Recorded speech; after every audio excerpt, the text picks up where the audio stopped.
Tonight, you'll live one full day in the soft, silken world of an Edwardian lady. Leave the noise and the hurry of your own time behind. Let the world outside this room fade, and allow your senses to drift back to a time that seems both impossibly distant and hauntingly familiar. We are going to England, in the year 1905. Queen Victoria, the great, somber matriarch of an age, has passed from the world, and her son, Edward VII, now presides over a kingdom at the very peak of its power. It is the long, golden afternoon of the British Empire, an era of immense wealth, unshakable confidence, and exquisitely rigid social order. It is a world of gaslight and horse-drawn carriages, but also one where the first, faint tremors of the modern age are being felt, the distant rumble of a motor car, the rare, magical ringing of a telephone. It is a world that believes itself to be permanent, a perfect, unchanging structure of class and custom. And tonight, you will be at its very heart. Your day does not begin with the sun. It begins long before, in the deep, velvet darkness of a bedroom in a great London townhouse, or perhaps a sprawling country estate. The only light is the pale, ethereal glow of the moon, filtering through the lace curtains and the heavy, drawn drapes, tracing faint, ghostly patterns on the polished floor. The only sound is the profound silence of a house at rest, and the soft, rhythmic ticking of a mantel clock. But then, a new sound joins it. A quiet, almost imperceptible scratching at the door, followed by the softest footfall. It is a housemaid, her movements practiced and silent, her sole purpose to begin the day's first and most essential ritual. The lighting of the fire. You hear the gentle clink of the poker against the coals, the rustle of paper, and then the scrape of a match. A tiny flame is born, and it slowly, greedily, begins to consume the kindling in the hearth. A warm orange glow begins to push back against the cool, grey dark, its light catching on the brass knobs of the grate bedstead and the silver-backed brushes on the dressing table. The room begins to breathe with a gentle, nascent warmth. This is the moment you awaken. Not to a sudden alarm, but to the quiet, managed comfort of your world coming to life around you. Another servant, your lady's maid, enters. She draws back the heavy curtains, allowing the first weak light of dawn to fill the room. She brings with her a porcelain ewer of warm water for you to wash your face and hands, the first small luxury in a day that will be filled with them. And then, she brings out the first and most formidable garment of the day. The corset. This is the true beginning of your transformation from a woman into a lady. It is not a garment you can put on yourself, it is an apparatus that must be applied. You stand in your fine linen chemise as the maid wraps the stiff, whalebone-reinforced garment around your torso. It is a masterpiece of engineering, designed to sculpt your body into the fashionable S-bend silhouette, pushing the bust forward and the hips back, and cinching the waist to an impossibly small dimension. You hold on to the bedpost, your knuckles white, and take a deep breath. The maid takes the long laces at your back and begins to pull. The pressure is immense, a steady, relentless cinching that rearranges your very organs.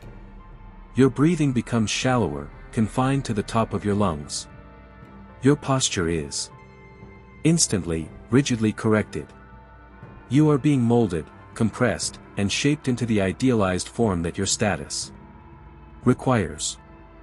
This is the fundamental paradox of your existence, a life of immense, soft luxury, built upon a foundation of unyielding, internal restriction. With the corset now a part of you, the slow, quiet journey of your day can begin. We will not rush. We will move at the pace of the era itself, a deliberate, graceful, and unhurried progression from morning until night. We will experience the meticulous, layer-by-layer process of dressing in the era's magnificent but cumbersome fashions. We will Descend to a quiet breakfast, and learn what was said, and not said, over coffee and correspondence. We will follow you as you pay your social calls, navigating the complex rules of etiquette that govern every single interaction. We will witness the grand spectacle of an Edwardian dinner party, a multi-course pageant of food and status. And as evening falls, we will settle into a world of gentle entertainments, of music, cards, and quiet conversation, before you finally retreat, once more, to the sanctuary of your room. The world returns to you not as a sudden jolt, but as a slow, gentle tide of awareness. You are floating in the quiet moments before true wakefulness, in a space defined by softness and silence. The first thing you become aware of is the quality of the light. It is a soft, diffused silver, a promise of the sun that has not yet shown its face. This gentle light filters through the intricate, floral patterns of the lace curtains that hang before the tall windows, projecting a faint, ghostly image of leaves and vines onto the opposite wall. It is a light that seems to have texture, a soft, milky substance that fills the vast, airy space of your bedchamber. The ceilings are high, impossibly high, giving the room a sense of serene grandeur, a feeling of being in a peaceful, private cathedral. The walls are a pale, warm ivory, their color shifting and deepening in the corners that the morning light has not yet reached. The air itself is cool, still, holding the memory of the night, but it is a clean, fresh coolness, not the damp, biting chill of the world outside the Manor's thick stone walls. Your consciousness drifts, and you become aware of the room's quiet heartbeat. It is the sound of the mantel clock. On the marble fireplace, a delicate, gilded creation whose pendulum swings in a steady, hypnotic rhythm. Tick. Tock. The sound is not intrusive, it is the gentle, metronomic pulse of your well-ordered life, a sound that has measured out the quiet hours of every night you have spent in this room. It is a sound of absolute dependability. Then, another sound joins it, a fragile, liquid melody that weaves itself around the clock's steady beat. It is the song of a blackbird in the garden below your window, its notes clear and flute-like in the stillness of the dawn. It is the first voice of the living world, a sweet, natural counterpoint to the mechanical precision of the clock. These two sounds, the measured and the wild, the indoor and the outdoor, are the overture to your day. A soft, almost imperceptible sound from the doorway signals the beginning of your managed comfort. It is your lady's maid, entering with a practiced silence that has been honed over years of service. You do not need to open your eyes to know she is there. You can feel the slight shift in the air as she moves across the room. She goes first to the hearth, where another, earlier servant has already laid and lit a fire. The flames are now established, a low, cheerful blaze that crackles and spits softly, its warmth just beginning to push back against the room's cool air. Its orange light dances on the polished brass of the fire dogs and casts a warm glow upon the deep, rich mahogany of the great wardrobe that stands against the wall. The maid then moves to the window, and you hear the soft, satisfying slide of heavy brass rings along the curtain pole as she draws back the thick velvet drapes. The soft, silvery light of dawn now floods the room, illuminating the intricate world you inhabit. You see the polished rosewood of your dressing table, its surface arrayed with the tools of your daily transformation, silver-backed brushes and combs, crystal pots of creams and powders, delicate glass perfume bottles. The light catches the deep grain of the wood, the ornate carvings on the legs of a silk-upholstered armchair, the sheer, breathtaking quality of the lace that edges your bed sheets. You are in a cocoon of craftsmanship and quiet luxury, a world where every object has been chosen for its beauty and placed with care. Now, you allow yourself to move. A slow, luxurious stretch, a deliberate act of waking your own body. You feel the pull of your muscles under the fine linen of your nightgown. Your hair, you are aware, is still meticulously pinned up, a nightly ritual to protect it from tangling, a small act of foresight that ensures the morning's coiffure will be more easily achieved. As you sit up, the cool air of the room touches your shoulders, a stark contrast to the nest of warmth you have just left. But your maid is already there, anticipating your need. She has placed your slippers on the floor beside the bed. They are delicate creations of silk, embroidered with tiny seed pearls and lined with soft rabbit fur, waiting to shield your feet from the chill of the polished wood floor. Beside the bed, curled on a small Persian rug, your King Charles Spaniel gives a soft sigh in its sleep, its tail thumping once against the floor in acknowledgement of your movement. You reach down, your fingers stroking the dog's silky ears, a moment of simple, uncomplicated affection that grounds you before the day's formal rituals begin. The maid approaches with a large porcelain basin and a matching ewer, both decorated with delicate, hand-painted violets. The water she pours into the basin is warm, not hot, and it steams gently in the cool air. The scent of lavender rises from it. The simple act of washing your face and hands in this warm, fragrant water is a sensory delight, a gentle and civilized transition into the state of being fully awake. The porcelain is smooth and cool beneath your fingertips, the water a soft caress, the linen towel she hands you thick and absorbent. Every step is managed, effortless, and serene. With this first ritual complete, you are now faced with a choice for the first true action of your day, a moment of quiet personal contemplation before the complex process of dressing begins. Your maid will ask which you require, your prayer book or your diary. Should you choose prayer, you move to the small, padded prie-dieu in the corner of the room. You kneel, the rustle of your nightgown the only sound, and open your book. It is a small volume, bound in soft, dark leather, its pages edged in gold leaf. In the quiet of the morning, with the birds singing outside and the fire crackling nearby, you recite the morning's prayers. It is a moment of spiritual ordering, of placing yourself within a divine framework, giving thanks for your safety through the night and asking for guidance in the day to come.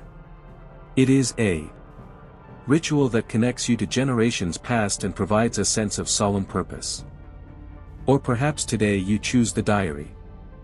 You move to the elegant, slender-legged writing desk that sits by the window. On it, your writing implements are already perfectly arranged. A crystal inkwell, filled with dark ink. A mother-of-pearl pen tray holding a fine-nibbed fountain pen. And the diary itself, a heavy volume bound in deep green leather, its secrets protected by a small, ornate brass lock and key. You dip the pen, the quiet scratch of the nib on the thick, creamy paper the only sound as you begin to write. This is a different kind of ordering. Here, you order your own thoughts, you record the significant events of the previous day, you reflect on a conversation, you analyze a social slight, or you confess a private hope or anxiety.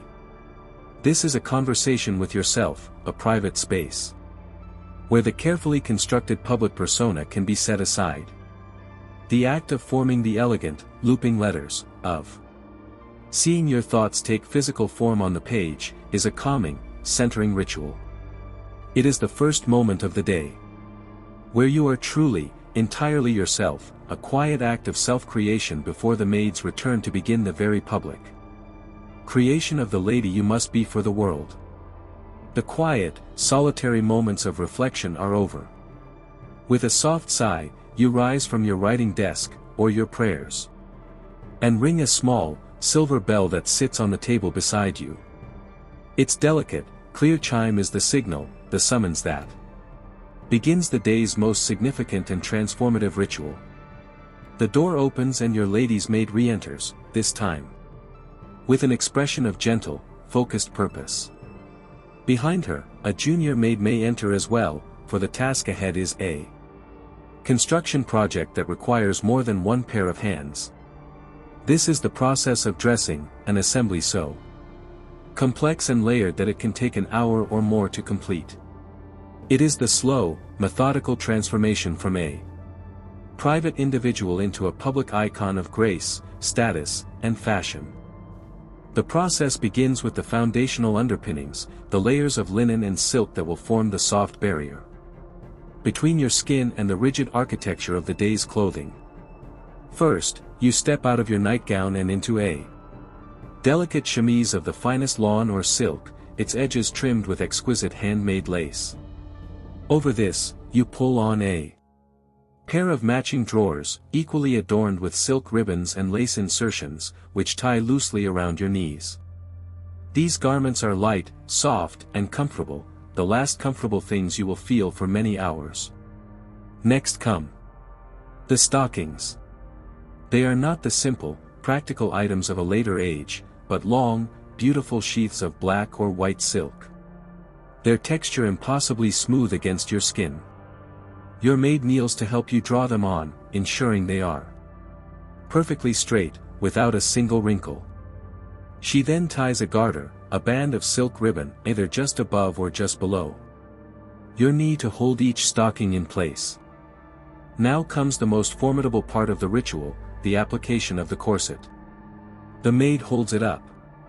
It is a thing of both beauty and terror, crafted from stiff, unyielding coutil fabric, reinforced with channels of whalebone or flexible steel, and designed to impose the fashionable S-bend silhouette upon your body.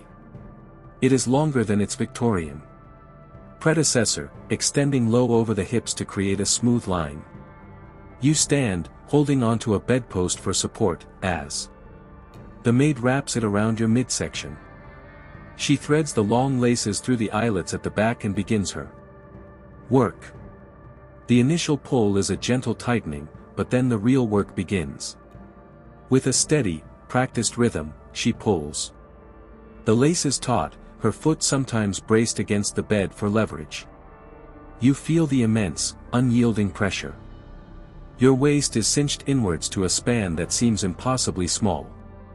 Your bust is pushed upwards and forwards, while the curve of the corset forces your hips backwards. Your torso is now encased in a rigid, immovable shell. You take a breath, but it is a shallow one, confined to the top of your lungs. Your posture is irrevocably altered, forcing you into an elegant, if unnatural, posture of upright grace. The corset is on. Your physical freedom is over for the day. Over this, a light corset cover of embroidered cotton is placed, designed to soften the harsh lines of the corset and protect your outer clothes from the strain of its hardware. With the foundational shape now established, the next phase is to build the volume and form. The Edwardian silhouette required a full, bell-shaped skirt that swept gracefully to the floor, and this was achieved with a cascade of petticoats. The first petticoat, put on over the corset, might be of soft flannel, a concession to the persistent chill of the English climate. Over this comes the true architecture of the skirt. You step into another petticoat, this one made of crisp, starched cotton. As it settles around you, you can hear the distinctive, rustling sound, a soft frou-frou that will accompany your every movement throughout the day. Another petticoat follows, and perhaps another, each one adding to the volume and the weight you carry. The lowermost petticoats are often adorned with deep ruffles or flounces at the hem, which help to support the weight of the main skirt and create the elegant, flared shape at the bottom. At the same time, small pads or ruffled pieces of fabric, known as bust improvers, are often tucked into the front of the corset cover. This is to create the fashionable monobosom or powder pigeon ideal, a full, low, forward-thrusting bust that presented a single, uninterrupted curve, further enhancing the dramatic S-shape of your figure. You are being padded, layered, and sculpted, every inch of your natural form being molded to fit a strict and unyielding aesthetic ideal. Finally, the outer shell can be applied. Your maid brings out your morning dress from the cavernous mahogany. Wardrobe. Today, it is a delicate ensemble of fine white muslin, intricately decorated with bands of lace insertion and tiny, precise pin tucks. It is a two-piece garment. First, the bodice. You slip your arms into the sleeves as the maid holds it for you. It is high-necked, the collar stiffened with tiny bones, reaching right up to your chin. The sleeves are long and tight-fitting at the wrist. The back of the bodice is a complex puzzle of dozens of tiny, almost invisible hooks. And eyes, and your maid's nimble fingers move quickly to fasten them, securing you firmly within the garment. Next comes the skirt. It is a magnificent, sweeping creation, its fabric light but its volume immense. The maid holds it open. As you step into it, and it is settled over the many layers of petticoats.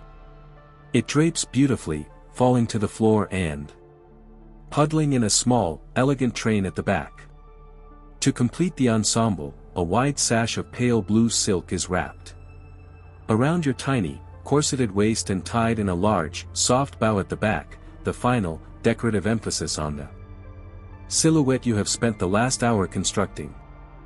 The final stage of the transformation takes place at the dressing table. You sit, your back perfectly straight, as your maid unpins the long hair you had so carefully put up the night before. She takes a silver-backed brush and begins to work through it, the gentle, rhythmic strokes a soothing, hypnotic sensation. Then begins the elaborate process of creating the day's coiffure. The fashionable style is the pompadour, a soft, full cloud of hair swept up and away from the face. To achieve this, your maid expertly backcombs sections of your hair and uses pads made of false hair, known as rats, to create the necessary volume. The hair is then smoothed over these pads and secured with a small army of fine, almost invisible hairpins. The entire structure is a masterpiece of engineering, designed to look soft and effortless, but in reality, it is as carefully constructed as a bird's nest. The final touches are applied. A light dusting of rice powder on your nose to remove any shine. A delicate spritz of floral perfume, lily of the valley or violet, from a crystal atomizer. A simple, elegant strand of pearls is clasped around your neck. A small, decorative brooch is pinned at the high collar of your bodice. You put on your soft leather shoes, which are fastened with a button hook. You are complete. You rise and stand before the long pier glass mirror. The woman who stares back at you is a familiar stranger. The sleepy, relaxed individual who woke in this room an hour ago is gone, replaced by this poised, elegant, and perfectly composed figure. She is a work of art, a testament to the ideals of her age. Her beauty is undeniable, but it is a beauty born of immense effort, discipline, and constraint. With a final, satisfied nod from your maid, you turn from the mirror. The private, solitary part of your day is over. You are now ready to descend the grand staircase, to greet your family, and to perform your role in the quiet, elegant theater of Edwardian life. The quiet, solitary reflections of the early morning are complete. The diary is closed and locked, the prayer book set aside. With a quiet straightening of your posture, you signal to your lady's maid that the day's great work may now begin. It is a process you have undergone every day of your adult life, yet it is never rushed. It is a ceremony of transformation, and like any ceremony, it begins with the careful arrangement of the ritual objects. Your maid moves to the large, dark wood wardrobe and the tall chest of drawers, her movements silent and efficient. She does not simply retrieve your clothing, she presents it. Upon the chaise lounge near the fire, she begins to lay out the layers of your identity, each piece a soft, white island on the dark velvet upholstery. First come the innermost undergarments, the pieces that will touch your skin. She lays out a chemise of the finest almost translucent linen, its hem and neckline edged with delicate, hand-tatted lace. Beside it, she places a pair of matching drawers, their legs adorned with soft silk ribbons meant for no one's eyes but your own, a small, secret luxury. Next, she retrieves your stockings. They are not the sturdy wool of a country woman, but fine, sheer silk. Perhaps in the purest white or a fashionable black. They lie like pools of shadow and light on the chaise, their texture promising a smooth, cool caress against the skin. Then, with a certain reverence, she lays out the corset. It is the centerpiece of the ritual, the instrument of transformation. It lies there, formidable and pale, a structure of stiff coutil and whalebone, its long laces coiled beside it like a sleeping serpent. Finally, she brings forth the petticoats, a daunting mountain of white cotton and flannel.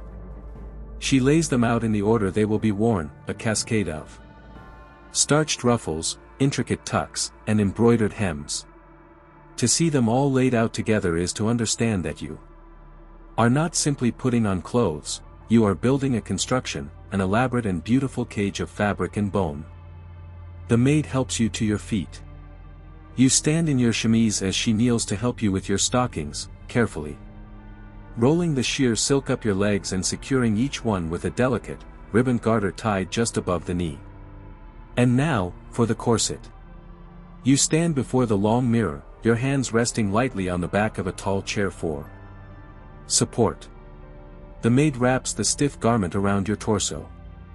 It feels cool and unyielding against the soft linen of your chemise. She fastens the steel busk at the front, a series of tiny hooks clicking quietly into their eyes, sealing the front of the garment. Then she moves behind you and begins to lace. This is the soft struggle of your morning. It is not a violent battle, but a quiet, firm, and inexorable pressure.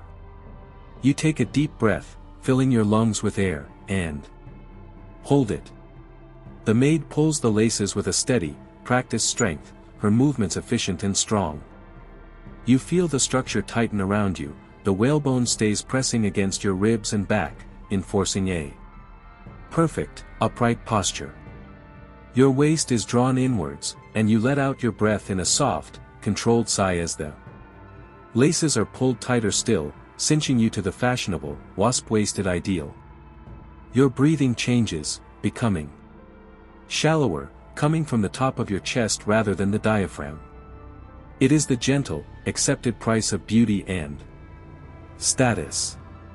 You are now encased, your torso held in a rigid, elegant embrace that will dictate how you move, sit, and breathe for the rest of the day.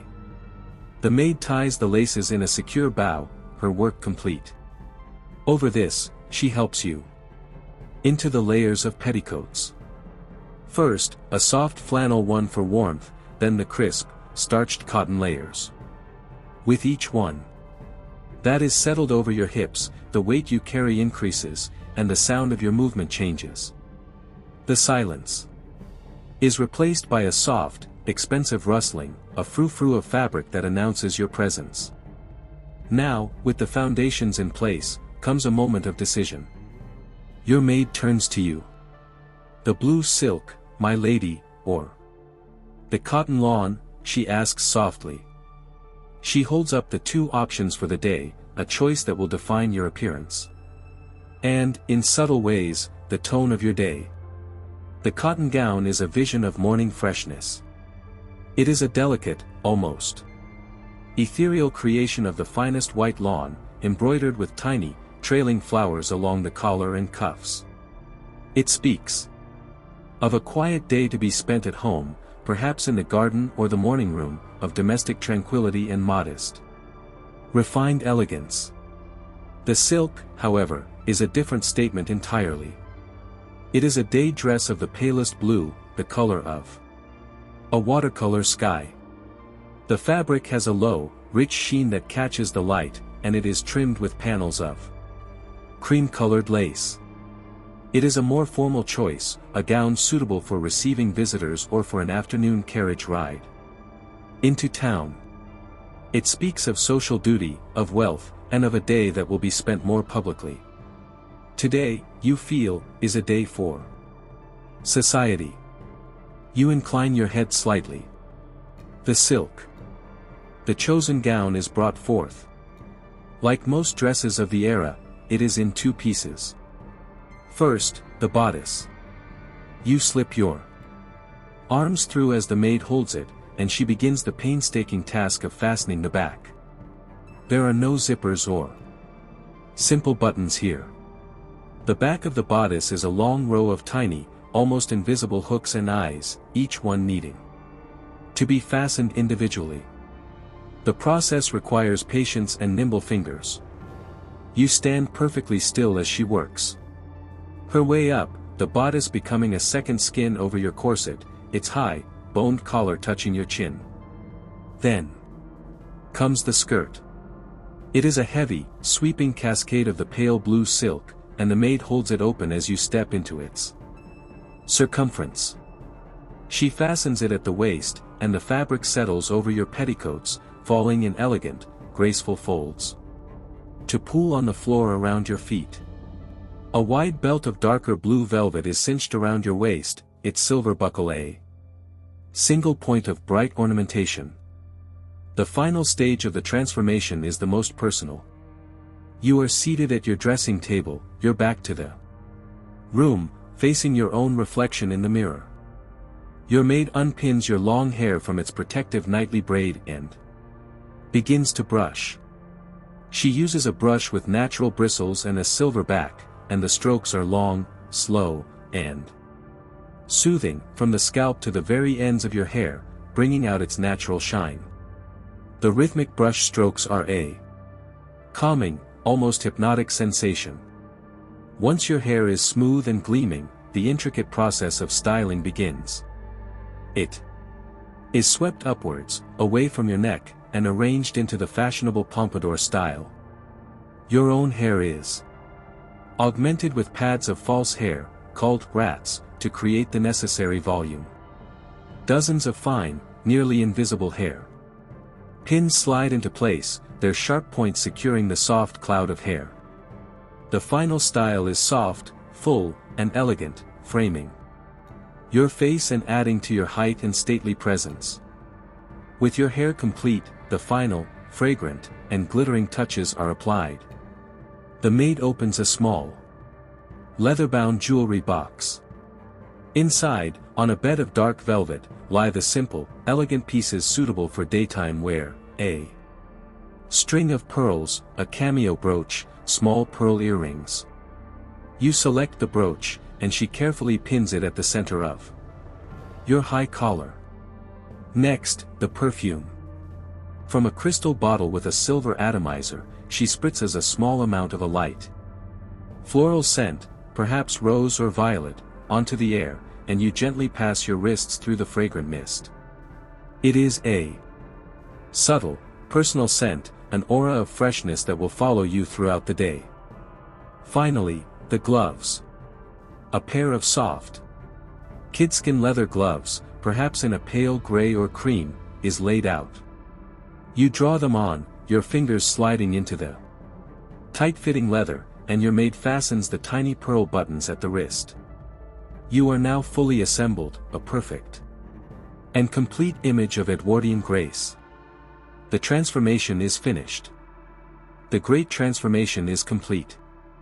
You stand before the mirror not as the woman who woke in the soft warmth of the bed, but as a public figure, a perfect and composed lady, sculpted by fabric and convention into the ideal of your age. The private, solitary part of your morning is over. The next phase, a series of quiet but essential duties that bridge the gap between your personal sanctuary and the social theater of the day, is about to begin. The rustle of your silk gown is the only sound as you move from your dressing room into the adjoining morning room, a space dedicated to the business of managing your life and your household. The room is filled with a bright, clear light, and a fire already crackles merrily in the hearth. This is your personal office, your command center, and its rituals are as important as any that take place in your husband's study. The first duty is to the world outside the manor's walls. As you seat yourself at a delicate, bow-fronted writing desk, a footman enters, moving with a silent, practiced deference. He carries a small, polished silver tray, and upon it rests the Morning Post. The arrival of the mail is a significant moment, a quiet influx of news, obligations, and social intelligence from the wider world. The footman places the tray on your desk and retreats without a word. You are left to survey the small collection of envelopes, each one a small story waiting to be unfurled. The envelopes themselves speak volumes. One is of thick, creamy paper, its back sealed with a drop of dark blue wax impressed with the crest of a fellow aristocratic family.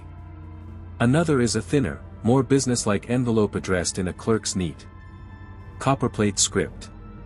A third is smaller, more personal, the handwriting on it flowing and familiar, a letter from your sister. You pick up a small, ornate letter opener, its handle made of mother-of-pearl, and begin the satisfyingly precise ritual of slitting the envelopes. You do not tear them open, they are sliced with a clean, surgical grace. You decide to read the personal letter first. As your eyes scan the page, a faint, gentle smile touches your lips. Your sister writes of her children's latest amusing antics and the planning of a garden party for the following month. It is a world of familiar, comforting domesticity, a reminder of the bonds of kinship that underpin your social standing.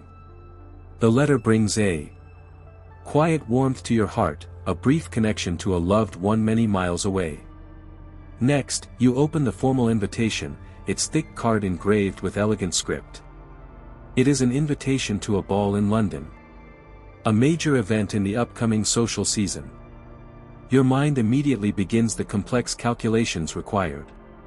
Acceptance is almost certain, but it necessitates a flurry of planning, correspondence with your dressmaker in London for a new gown, travel arrangements, a careful consideration of the guest list to understand the political and social landscape of the event. You make a mental note to discuss it with your husband later. Finally, you open the business-like envelope. It is a monthly account from a Bond Street merchant, or perhaps a polite but firm letter from your solicitor regarding a matter of property or trusts. You read it with a focused, serious expression. Your role as the lady of the manor involves not just social graces, but a keen understanding of the household's finances and legal obligations. You place the letter aside, its contents filed away in your mind to be dealt with later. This quiet half-hour spent with your correspondence is a vital exercise, allowing you to maintain your web of social connections and manage the intricate business of your privileged life. A quiet knock at the door signals your next appointment. It is the housekeeper, a formidable, middle-aged woman. Dressed in impeccable black silk, a ring of keys jangling softly at her waist. She is the general of the vast army of servants, the operational manager of this entire domestic enterprise, and your daily consultation with her is essential. She enters with a respectful curtsy, holding a large, leather-bound ledger. "Good morning, my lady," she says, her voice low and respectful. You greet her warmly and invite her to begin. The first topic is always the day's menus. "I have spoken with cook, my lady," the housekeeper begins. He proposes a clear soup for luncheon, followed by the poached salmon that arrived from Scotland this morning, with a salad of early lettuces. For dinner this evening, he suggests the roasted duck, with a sauce of orange and cherry, and a saddle of lamb. You listen intently, picturing the meals. The salmon sounds perfect. You nod your approval. Excellent. And for the dessert this evening? The housekeeper consults her notes. A summer pudding, and cook has also prepared a sponge sugar sculpture of a swan, as we have guests. You approve this as well, your mind already considering the seating plan and whether the guests will be suitably impressed. They will then move on to other household matters. Perhaps a report on a junior housemaid who has been found wanting in her duties. You listen to the details, your expression serious. Your judgment will be required. Should the girl be reprimanded, reassigned, or dismissed? Your decision will be final. There might be a discussion of a leaking roof in the servants' quarters, or the need to order more beeswax for the endless supply of candles. For 20 minutes, you are the chief executive of a complex organization, your questions precise, your decisions firm. This quiet meeting is a demonstration of your true role. You are not merely a decorative object of leisure, you are the mistress of the manor, and its smooth, efficient running is a direct reflection of your own competence and diligence. With your morning duties complete, it is now time to descend and join the world. You rise from your desk, and your sleeping spaniel, sensing the shift, wakes and stretches, its tags jingling softly. You give it one last affectionate pat before moving towards the door. Leaving the sanctuary of your private apartments is to re-enter the performance. Your posture is perfect, your expression serene. You open the door and step into the grand upper corridor. The sounds of the house are more present here, the distant, rhythmic chopping from the kitchens, the faint chime of the great long case clock in the hall below. You begin the slow, graceful journey down the main staircase. This is not a simple act of walking, it is a small performance in itself. The staircase is a magnificent structure of dark, polished oak, its banister carved with intricate patterns of acorns and leaves, smooth and cool beneath your gloved hand. A thick runner of turkey carpet muffles your footfalls, but it cannot muffle the signature sound of your presence. With each deliberate step you take, your skirts create a soft, whispering cascade of sound. It is the swish of silk against starched cotton, a luxurious, rustling music that announces your descent. You move without hurry. Your head held high, your corseted posture making the movement seem effortless and gliding. As you descend, the main hall below slowly reveals itself. You see the sunlight streaming through the tall, arched windows, illuminating the vast, empty space. You see the glint of light on polished silver and the deep colors of a portrait of one of your husband's ancestors. The air smells of beeswax, old wood, and the faint, clean scent of the flowers that a maid has just placed in a large vase on the hall table. You reach the bottom of the staircase and pause for a moment, a solitary, elegant figure in the vast, quiet hall. Your private morning is over. Before you lies the breakfast room, and beyond that, the full day of social engagements, of conversation both light and laden with meaning, of being constantly, quietly observed. The distant, gentle clinking of porcelain and silver, and the low murmur of your family's voices, drift out from the open doorway. You take one final quiet breath, a silent preparation for the next scene in your day-long play. Then, with a final, soft swish of your silk skirts, you move forward and step across the threshold. The chapter is over, the day has truly begun. You step across the threshold into the breakfast room, and the atmosphere changes entirely. If your bedchamber was a private sanctuary of soft shadows and your morning toilette a quiet, solitary ritual, this room is the first stage of the day's public life, a world of bright, clean light and serene, ordered formality. The room is situated on the eastern side of the manor, and the morning sun, now clear of the horizon, streams in through tall French doors. The light is not a harsh, direct glare, however. It is softened and transformed as it passes through the magnificent panes of etched glass. The intricate designs, delicate ferns, swirling vines, and perhaps the family crest at the center, act as a complex lens, breaking the sunlight into 1,000 shimmering, watery patterns that dance upon the polished mahogany sideboard and the pale, silk-striped wallpaper. The effect is one of being inside a calm, sun-dappled glade, a space that is both bright and wonderfully tranquil. The room is furnished with a quiet, masculine solidity that befits a space for dining. A great, heavy table, its dark wood polished to a deep, mirror-like sheen, dominates the center of the room. Around it are a dozen high-backed chairs, their seats upholstered in a rich, dark green leather. A fire burns cheerfully in the hearth, its flames a bright, smokeless orange, taking the last of the morning's chill from the air. Upon the vast sideboard, the main dishes of the breakfast are arrayed on heavy silver platters, kept warm by the gentle, shimmering heat of spirit lamps burning beneath them. The entire room smells clean and wholesome, a blend of beeswax from the polished furniture, the faint, pleasant scent of the burning wood, and the first, delicious hints of freshly brewed tea and warm bread. Your mother, the lady of the manor, is already seated at the head of the table. She looks up from a letter she is reading and gives you a small, serene smile of acknowledgement.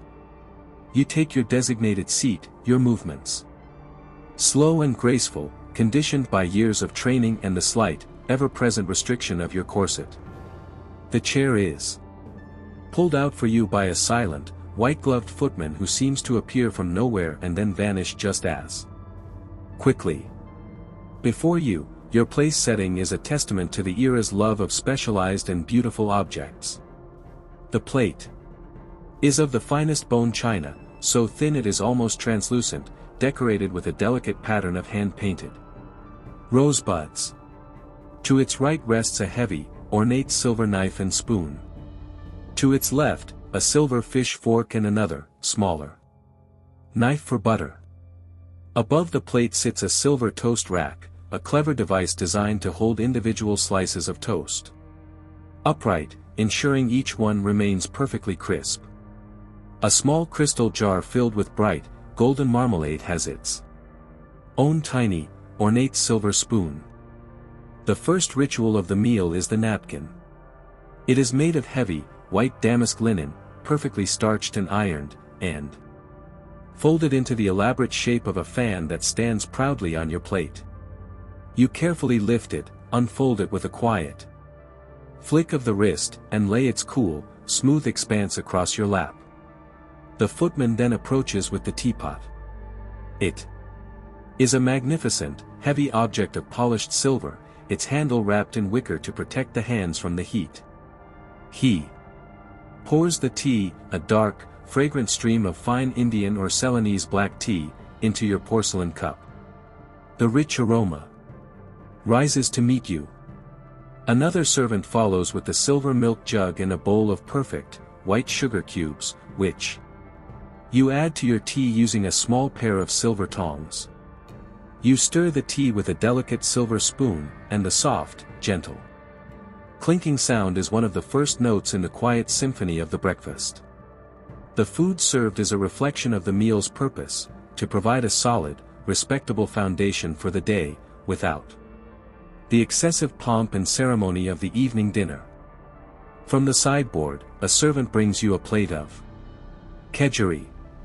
It is a dish born of the British presence in India, a comforting and savory mixture of flaked, smoked haddock, fluffy rice, and chopped hard-boiled eggs, all bound together in a light, cream-based sauce subtly seasoned with curry powder.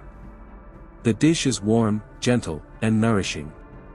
The soft texture of the fish and rice contrasts beautifully with the slices of crisp, golden toast served from the silver rack. You take a slice, its warmth still radiating, and use a silver knife to spread it first with cool, unsalted butter from a silver dish, and then with a spoonful of the Seville orange marmalade. The taste is a perfect balance of sweet, sharp, and bitter, a bright and invigorating flavor to awaken the palate. There might also be a silver chafing dish containing delicately scrambled eggs, or perhaps a few slices of grilled kidney for the gentleman of the house. For a touch of sweetness, a bowl of preserved Fruits, stewed plums or baked apples, prepared months ago and stored in the pantry, is also available. As you eat, a gentle conversation unfolds between you and your mother. The tone is calm, polite, and civilized. The topics are those suitable for the morning, safe, orderly, and domestic. She might inquire if you slept well. You, in turn, might ask about a letter she is reading. It is from your Aunt Caroline, she says, her voice a low, cultured murmur. She writes that your cousin Henry has recovered from his bout of influenza, which is a great relief. The conversation is not one of deep emotional revelation, it is an exchange of information, a quiet reinforcement of family bonds and social awareness. You might discuss the plans for the day. I see Mrs. Alastair has requested a visit this afternoon. We should serve the Madeira cake with the tea.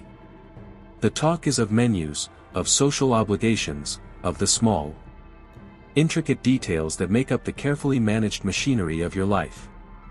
There is a comfort in this predictability, a serenity in the knowledge that everything has its place and its proper time. The conversation is a soft, unobtrusive accompaniment to the meal, much like the gentle music of the previous evening's dinner.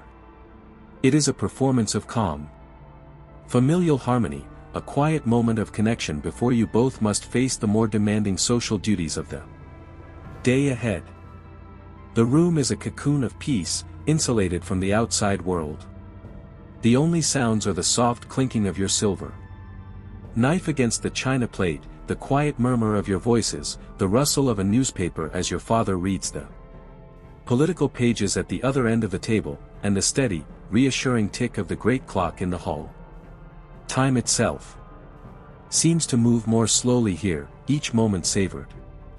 You sip your tea, the warm, fragrant liquid a perfect comfort. You gaze out at the light filtering through the etched glass, at the perfect, dew-kissed lawn of the garden. Beyond. This is the quiet pinnacle of a life of immense privilege, a moment of such profound and ordered tranquility that it feels as though it must surely last forever. It is the calm, steady heartbeat of the Edwardian world, a world convinced of its own permanence, enjoying a long, golden breakfast before the shadows of the afternoon, and the century, begin to lengthen. The gentle, rhythmic ballet of the breakfast continues, a world of serene, ordered comfort. The conversation flows like a calm, shallow stream, touching upon the weather, the quality of the new batch of tea, and the health of distant relatives. It is a world sealed in a perfect, sunlit bubble of tranquility. But no bubble, however beautiful, is entirely immune to the outside world. The first, gentle intrusion comes not with a loud noise, but with the quietest of annunciations, the arrival of a footman. He materializes at the doorway, a tall, impassive figure in his immaculate livery, his presence a silent request for permission to enter. Your mother gives a slight, almost imperceptible nod, and he steps forward, his movements economical and perfectly silent. In his white-gloved hands, he carries a small, polished silver salver, and upon it rests a single, folded note. He approaches the table with a practiced grace, holding the tray before your mother. The note itself seems to radiate importance. It is made of thick, creamy paper, folded with sharp, precise creases. The back is sealed not with a simple wafer, but with a generous drop of deep scarlet wax, impressed with the elaborate crest of a notable family, a lion rampant, perhaps, or a coiled serpent. The arrival of such a message during the breakfast hour is unusual, and it immediately captures the quiet attention of the table. Your father momentarily lowers his newspaper. You pause, your teacup halfway to your lips. The footman waits, his expression neutral, his purpose fulfilled. Your mother takes the note from the tray. Her fingers, adorned with the rings of her station, handle it with a delicate confidence. With another small nod, the footman is dismissed, and he retreats from the room as silently as he arrived. Your mother does not tear the note open. She picks up a small, elegant paper knife with a carved ivory handle from the small writing set on the sideboard. With a single, clean slice, she cuts the paper beneath the wax seal, carefully preserving the crest itself, a small mark of respect to the sender. She unfolds the single sheet of paper and her eyes scan the elegant, looping handwriting. You watch her face, an art you have perfected over many years. It is a mask of polite composure, but you can detect the subtle, almost invisible shifts in her expression. A slight, almost imperceptible raising of her eyebrows. A momentary tightening of the lips. A thoughtful pause as she rereads a particular line. The note clearly contains news of some significance, something that has altered the placid landscape of the day ahead. She lays the note down on the white linen beside her plate. Well, she says, her voice as calm and measured as ever, though you can now detect a new undercurrent of thoughtful planning. It seems we are to have a visitor this afternoon. Lady Ashworth will be calling at 3. The name hangs in the air for a moment. Lady Ashworth is a woman of considerable social standing and, more importantly, a renowned purveyor of political gossip, her influence felt in many of the great houses in London. Her visits are never purely social. This is not a casual call from a dear friend, it is a diplomatic mission, a reconnaissance trip. The quiet, predictable course of your afternoon has just been completely rerouted. The conversation now takes on a new energy, though the volume remains just as low. The questions are quiet but urgent. Lady Ashworth, your father says, his newspaper now completely forgotten. So soon after her return from Paris, she will have news of the embassy. Your mother nods. Precisely. We must be prepared. The lemon drizzle. Cake will not do. I will speak to cook about preparing the small almond macarons she is so fond of. And we will use the new porcelain tea service. The discussion becomes a quiet storm of logistical and social planning. Every detail of the impending visit must be perfect, as every detail will be observed, analyzed, and later reported on by their formidable guest. Your own role is considered. You will wear the new day dress with the Valenciennes lace, your mother says, her gaze meeting yours. And be prepared to play the new Chopin piece on the piano if you are asked. Lady Ashworth considers musical accomplishment to be a fine sign of a proper upbringing. The bubble of morning tranquility has been burst. The note on the silver tray was a quiet stone dropped into a still pond, and its ripples will now dictate the actions and anxieties of the entire household for the rest of the day. As the ladies' conversation continues, a different sound re-enters the room's symphony. It is the crisp, dry rustle of newsprint, as your father, having absorbed the implications of the afternoon's visitor, returns to his newspaper. The paper is a great, broadsheet, likely the Times or the Morning Post, its large pages covered in dense, tightly packed columns of text. The sound of him turning a page is a distinct and authoritative one, a sound that speaks of a different world than the one of menus and social calls. While your world and your mother's has just been consumed by the impending arrival of a single individual, his attention is on the grand movements of nations, politics, and finance.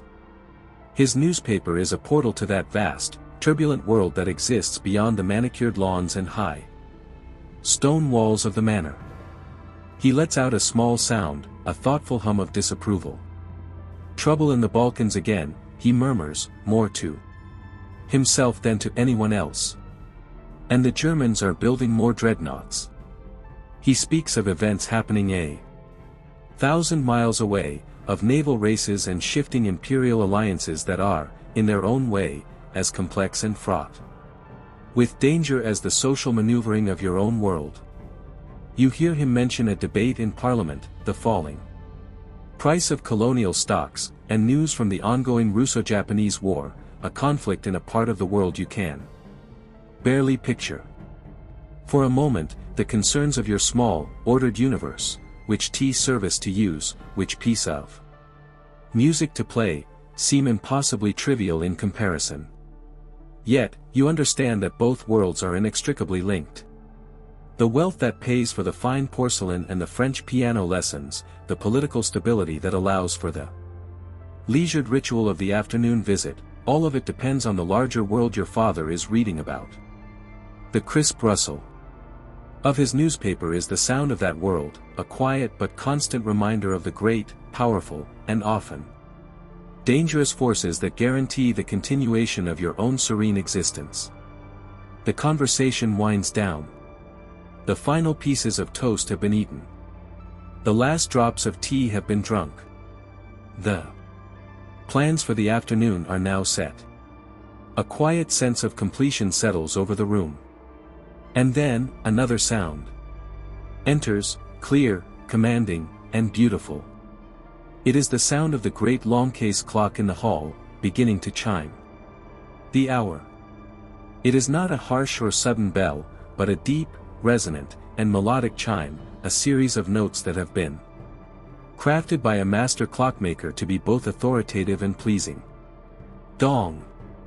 Dong! Dong! The sound fills the house, each note seeming to hang in the air for a moment before giving way to the next. The clock strikes 10. This is the official, final signal. It is the punctuation mark at the end of the breakfast chapter. The period of leisurely repose is over. The time for the day's structured activities has now formally begun. Your father neatly folds his newspaper and places it on the table beside him. Your mother gives you one last, meaningful look, a silent reminder of the importance of the afternoon's performance. You dab your lips for the last time with your linen napkin, fold it with practiced ease, and place it on the table. With a grace that belies the constriction of your corset, you rise from your chair, the footman seeming to materialize behind you to pull it back. The breakfast routine is complete. The chimes of the clock have propelled you out of the quiet bubble of the morning and into the flow of the day itself, a day that now contains a new and important challenge, a new scene in which you must play your part perfectly. The tranquil overture has ended, and the first act of the day is about to begin. The breakfast things have been cleared away, and the brief, formal period of family conversation has concluded. Now, the mid-morning unfolds, a quiet expanse of time dedicated not to public performance, but to the private duties and gentle pursuits that constitute the work of a lady of the manor. You leave the bright, airy breakfast room and retire to a more intimate space, perhaps a personal drawing room or the morning room, a sanctuary where you can manage your affairs and enjoy a degree of solitude. The atmosphere here is one of serene, studious quiet. A fire burns low and steady in the hearth, its gentle warmth mingling with the cool, clean light that filters through the tall windows. Your writing desk, a beautiful and imposing piece of rosewood, awaits you.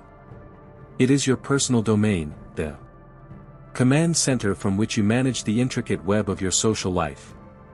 You seat yourself in the delicate, straight-backed chair, the rustle of your silk dress a soft sigh in the quiet room. Before you, the desk is an altar to the art of correspondence.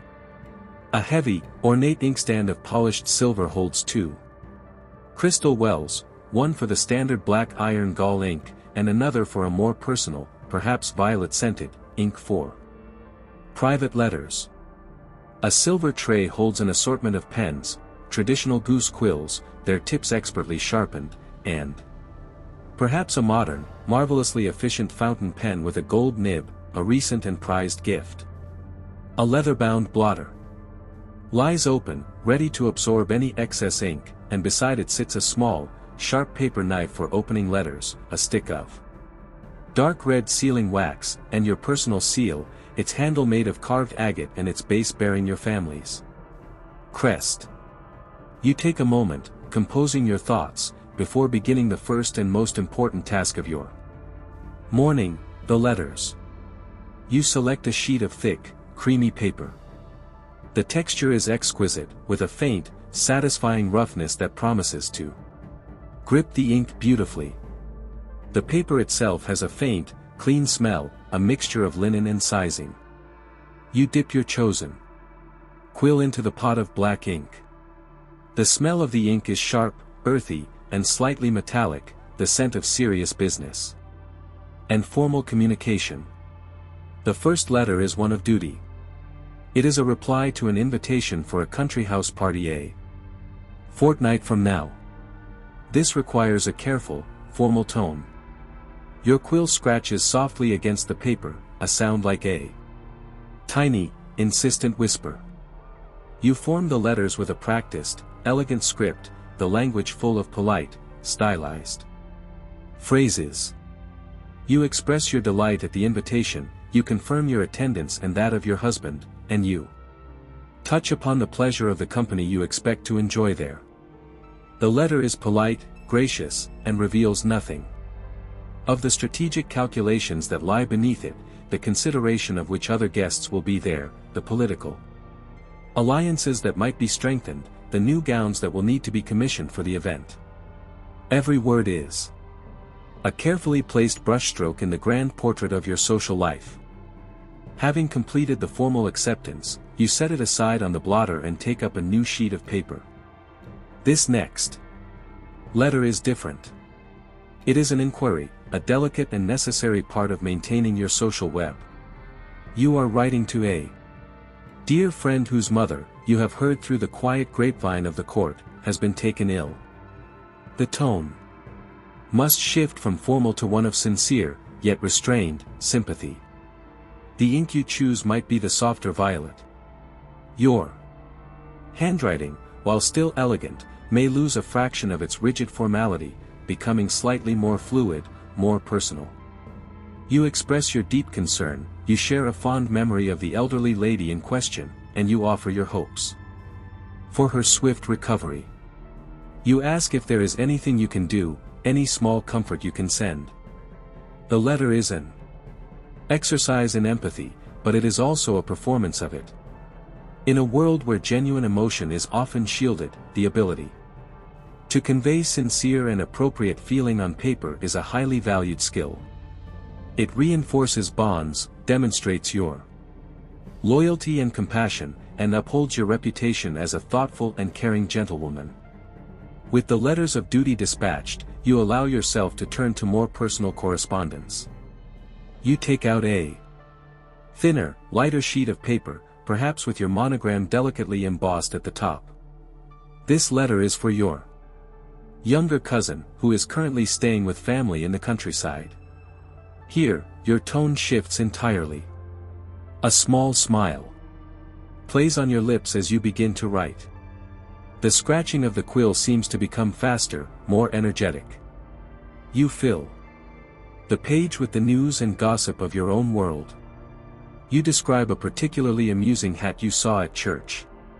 You recount a slightly scandalous story you heard about a rival family, phrased with enough wit and ambiguity to be deniable, and you ask her about her own life, her riding lessons, the local hunt, whether a certain handsome young gentleman has been paying her any attention. This letter is a lifeline, a connection to your own past and to the female network of kinship that provides support and companionship. It is filled with shared jokes, coded references, and an easy intimacy that is a welcome relief from the constant performance of courtly life. Finally, there is one last letter to write, the most difficult and delicate of all. It is a response to a young man, a potential suitor from a suitable family, who has been showing you polite and marked attention. He has sent you a book of poetry, and a response is required. Every word of this letter must be weighed with the precision of a master strategist. The letter must be encouraging enough to signal that his attention is not unwelcome, but not so forward as to be considered unladylike or desperate. It is a tightrope walk of propriety. You thank him for the gift of the book. You mention a particular poem you enjoyed, perhaps one that deals with themes of honor or steadfastness, subtly signaling the virtues you admire. You might mention that you hope to see him at an upcoming ball. The language is formal, almost distant, yet filled with subtle openings and gentle encouragements. It is a masterpiece of implication, a conversation happening entirely between the lines. Once it is written, you read it over 3 times, ensuring that it strikes the exact, perfect note. Satisfied, you fold each of the day's letters, drip a small pool of hot, molten wax on the back, and press your seal firmly into it, leaving your indelible mark. The morning's correspondence is complete. The letters are now arranged neatly on the silver tray, waiting for the footman to collect them for the afternoon post. You have fulfilled your duties to society, to your family, and to your own future. Now, you grant yourself a moment of pure, private indulgence. From a small stack of periodicals on a side table, you select a ladies' magazine, perhaps The Queen or The Ladies' Realm. These magazines are a window into a world of fashion, society news, and, most deliciously, fiction. You settle into a comfortable armchair by the fire, the silk of your gown rustling as you sit. You flip past the fashion plates depicting the latest styles from Paris and the society pages detailing the guest lists of recent balls, until you find what you are looking for, the next installment of a serialized romance. The story is thrilling, a world away from your own carefully managed existence. It might be the tale of a beautiful, spirited governess in a brooding, mysterious household, or a historical romance about a knight and his lady love. The hero is dark and passionate, the heroine virtuous but daring. There are secret letters, stolen glances in moonlit gardens, and declarations of undying love, all the overt passion and high drama that your own life so carefully excludes. As you begin to read, the quiet, orderly world of the morning room fades away. The only sound is the soft rustle of the glossy pages and the gentle crackle of the fire. You are no longer a lady in a restrictive corset, bound by 1,000 rules of etiquette. You are an anonymous observer in a world of adventure and high emotion. A slight smile touches your lips as you become absorbed in the heroine's plight.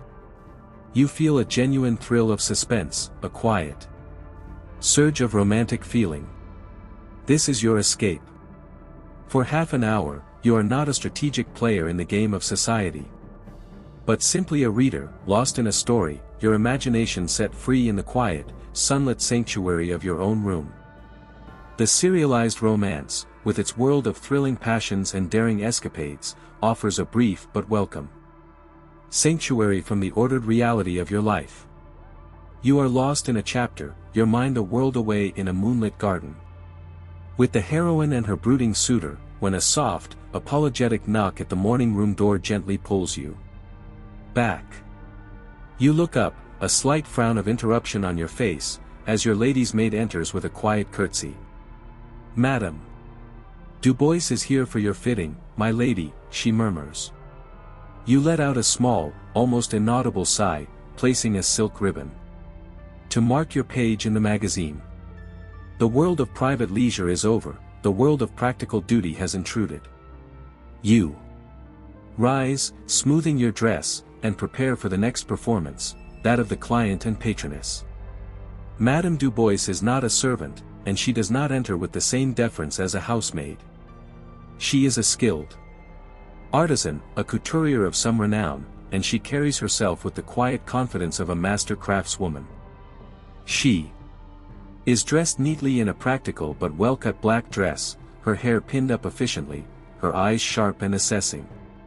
She curtsies, but it is the respectful greeting of one professional to another.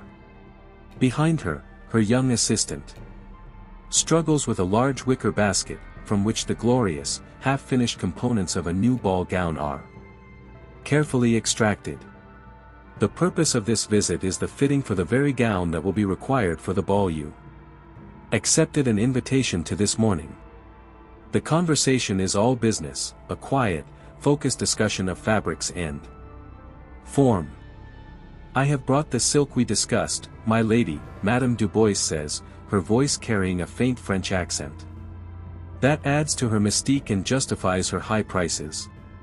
She unfurls a bolt of fabric, a magnificent sea of shimmering ivory satin that pools onto the floor, catching the morning light in its lustrous folds. You must stand on a small, circular stool, a kind of miniature stage, while the fitting takes place.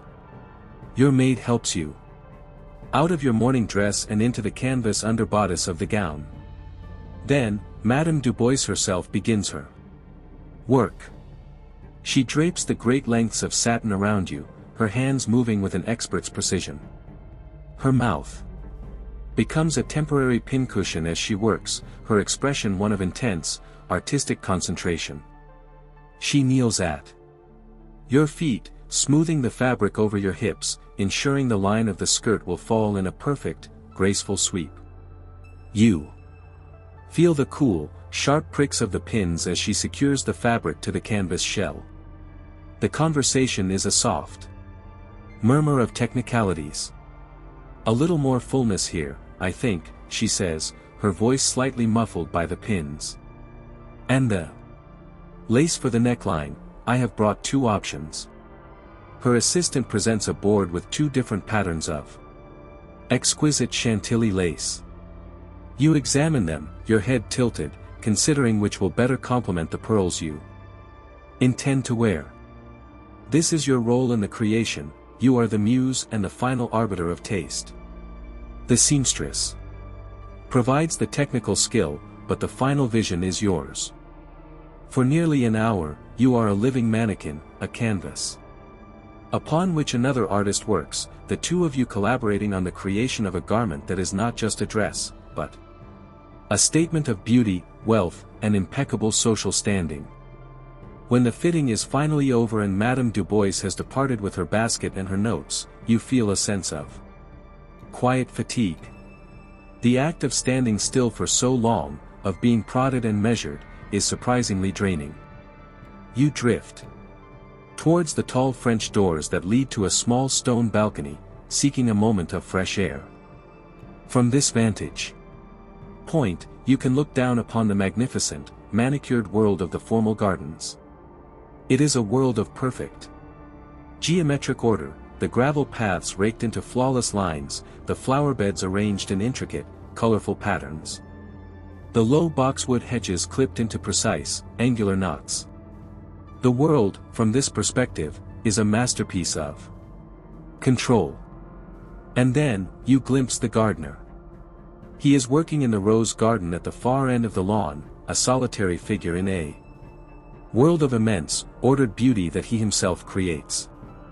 He is a stark contrast to every other person you have interacted with today. He is not dressed in livery or fine fabrics, but in sturdy corduroy trousers and a collarless shirt. Its sleeves rolled up to reveal strong, sun-browned arms. He is kneeling on the damp earth, his hands, unloved and ingrained with soil, patiently weeding around the base of a rose bush.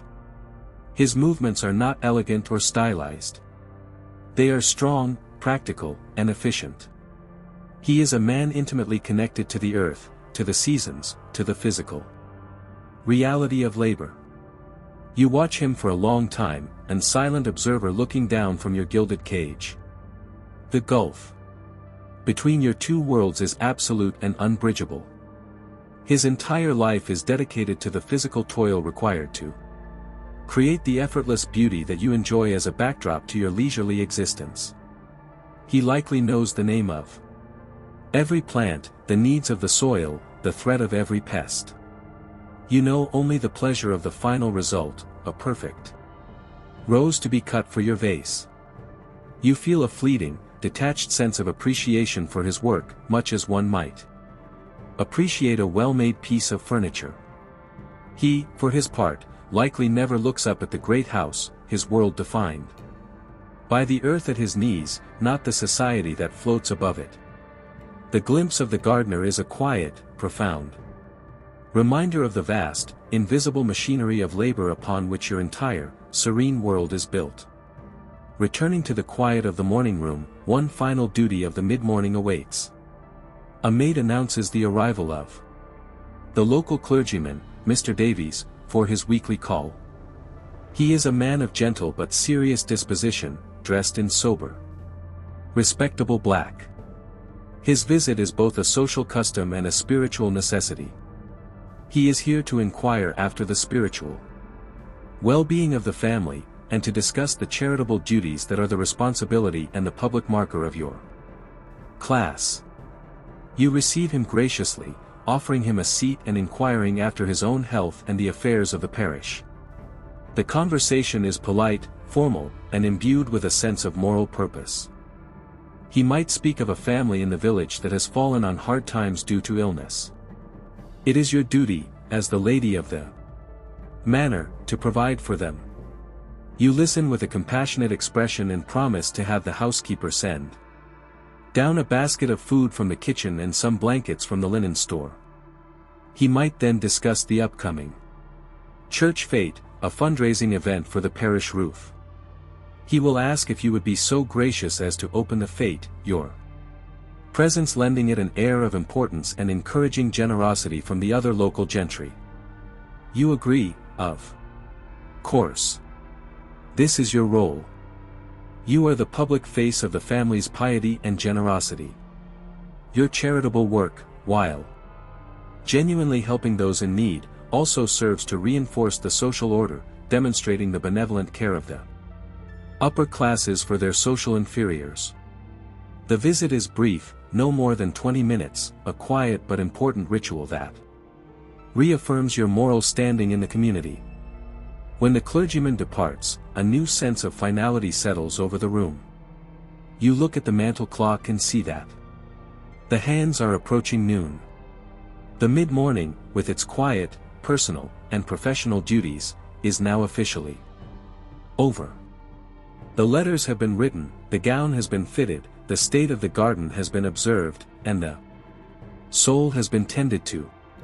The period of solitary, self-directed activity is at an end. You rise, the soft rustle of your silk dress the only sound. The next phase of the day is about to begin, the preparation for luncheon and the social engagements of the afternoon. You have successfully navigated the private affairs of your morning, and now you must prepare once more to step onto the public stage of your life. The quiet, solitary pursuits of the mid-morning have drawn to a close, and the manor now prepares for one of the most important and rigorously choreographed rituals of the day, the afternoon social call. This is not a casual dropping in of a friend, it is a fundamental part of the machinery that drives society, a formal visit governed by a complex and unwritten set of rules. It is a time for the reinforcement of social bonds, the subtle exchange of information, and the performance of refined, leisurely grace. As the lady of the house, you have prepared for this. You are seated in the main drawing room, a space designed for exactly this purpose, its atmosphere one of comfortable, yet formal, elegance. The fire is burning brightly, its warmth a welcome counterpoint to the day's lingering chill, and the air is scented with the clean, floral fragrance of lavender from a large porcelain bowl of potpourri. You are not reading, you are waiting, your hands resting lightly in your lap, the picture of serene, domestic poise. The first signal of your guest's arrival is not a knock at the door, but a sound from the world outside. Through the tall windows, you hear the distant, rhythmic crunch of wheels on the gravel of the main drive, accompanied by the steady, clattering beat of horses' hooves. The sound grows louder, a clear and confident approach. You rise gracefully and move to the window, peering discreetly through the lace curtains. A magnificent carriage, a dark green lacquered brougham with gleaming brass fittings, is pulling to a smooth stop before the main entrance. The horses, a perfectly matched pair of greys stand patiently, their breath misting in the cool air. A footman in smart livery jumps down from his perch at the back and moves to open the carriage door, while the coachman keeps the horses steady. The entire equipage, from the quality of the horses to the immaculate polish on the carriage, is a clear and immediate statement of your visitor's wealth and status. You watch as the butler, having been alerted by a junior servant, opens the great oak door before your friend has even had a chance to step down. Your guest, a lady of similar age and standing, emerges from the carriage. The footman offers a gloved hand to assist her, a gesture of practiced courtesy.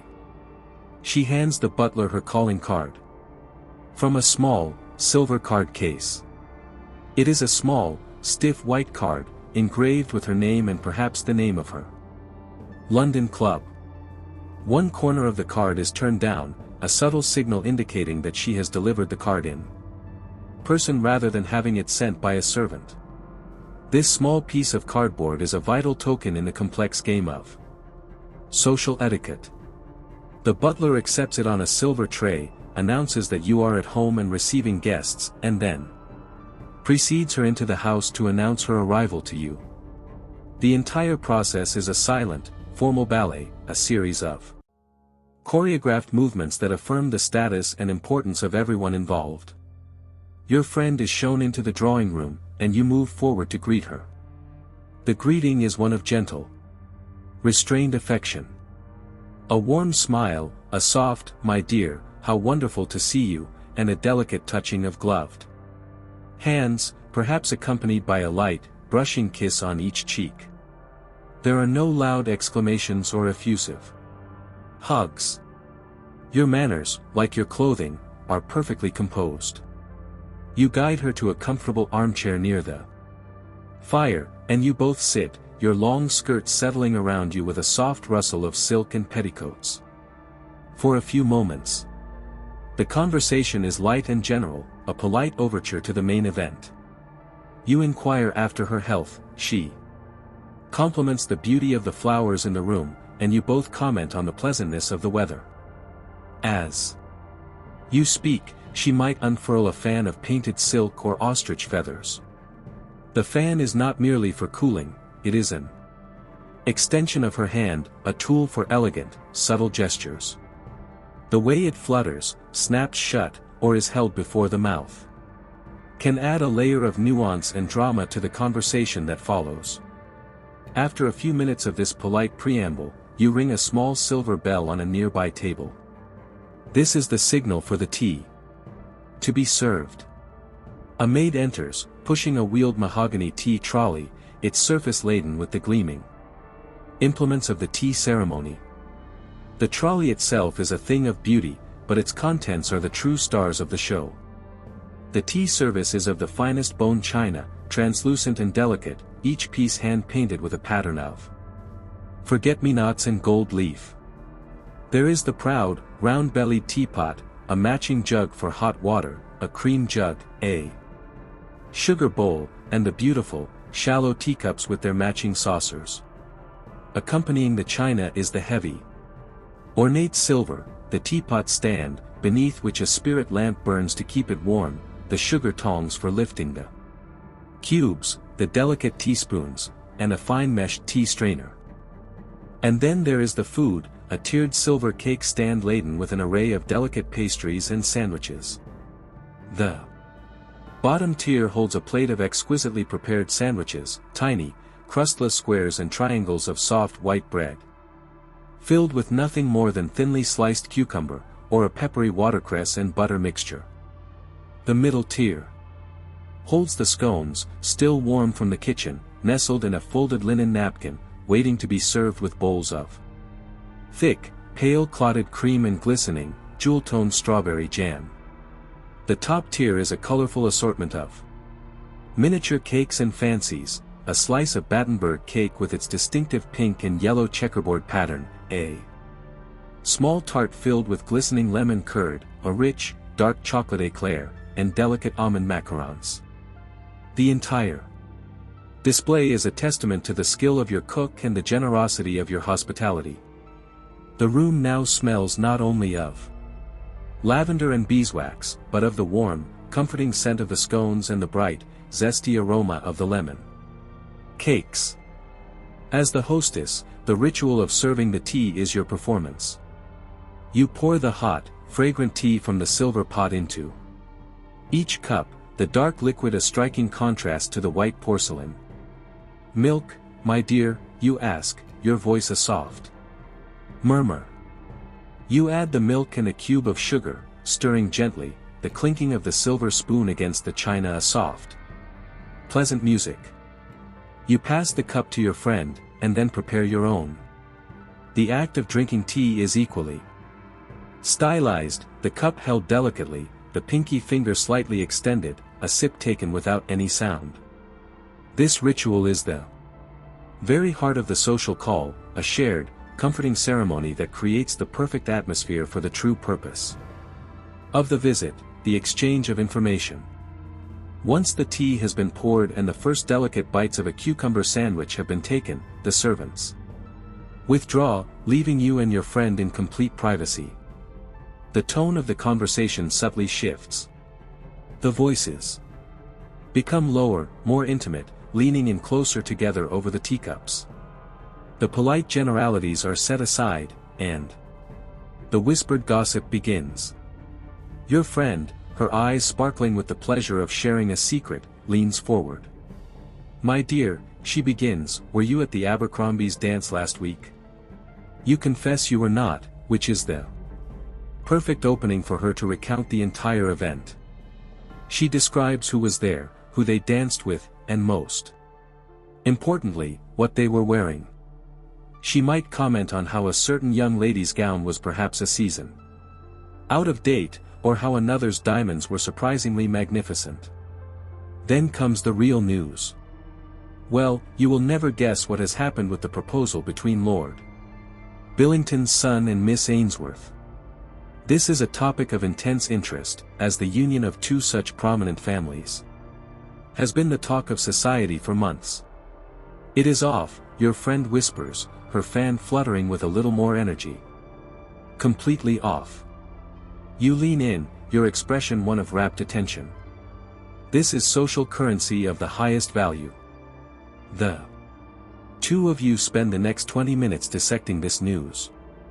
What could have been the cause? Was the dowry not as large as the Billingtons had hoped? Did Miss Ainsworth perhaps show a preference for another suitor at the dance? Or was there some deeper, more scandalous reason, a secret discovered, a reputation tarnished? This conversation is not merely malicious gossip, it is a vital part of how your world functions. It is how you learn who is in favor and who is not, whose fortunes are rising and whose are falling. It is a collaborative analysis of the social map, and by sharing this information, you are reaffirming your own position as an insider, a member of the exclusive circle who is privy to the true stories that unfold behind the polite facade of society. The delicious, slightly dangerous thrill of the whispered gossip about the failed proposal hangs in the air for a moment before dissipating like a puff of steam from a teacup. To linger on such a potent topic for too long would be unseemly. With the practiced ease of a skilled diplomat, your friend gracefully pivots the conversation from the misfortunes of others to a safer, though equally competitive, arena, the world of fashion. This is another vital area of knowledge for a lady of your standing, a subject that requires constant study and significant investment to master. The conversation is a way to share information, affirm your own good taste, and subtly gauge each other's access to the exclusive world of high-end dressmaking. Speaking of the Abercrombies' dance, your friend says, taking a delicate sip of her tea, did you see the gown lady Eleanor was wearing? It was a new creation from the House of Worth in Paris. The sheer amount of lace on the bodice was simply astonishing.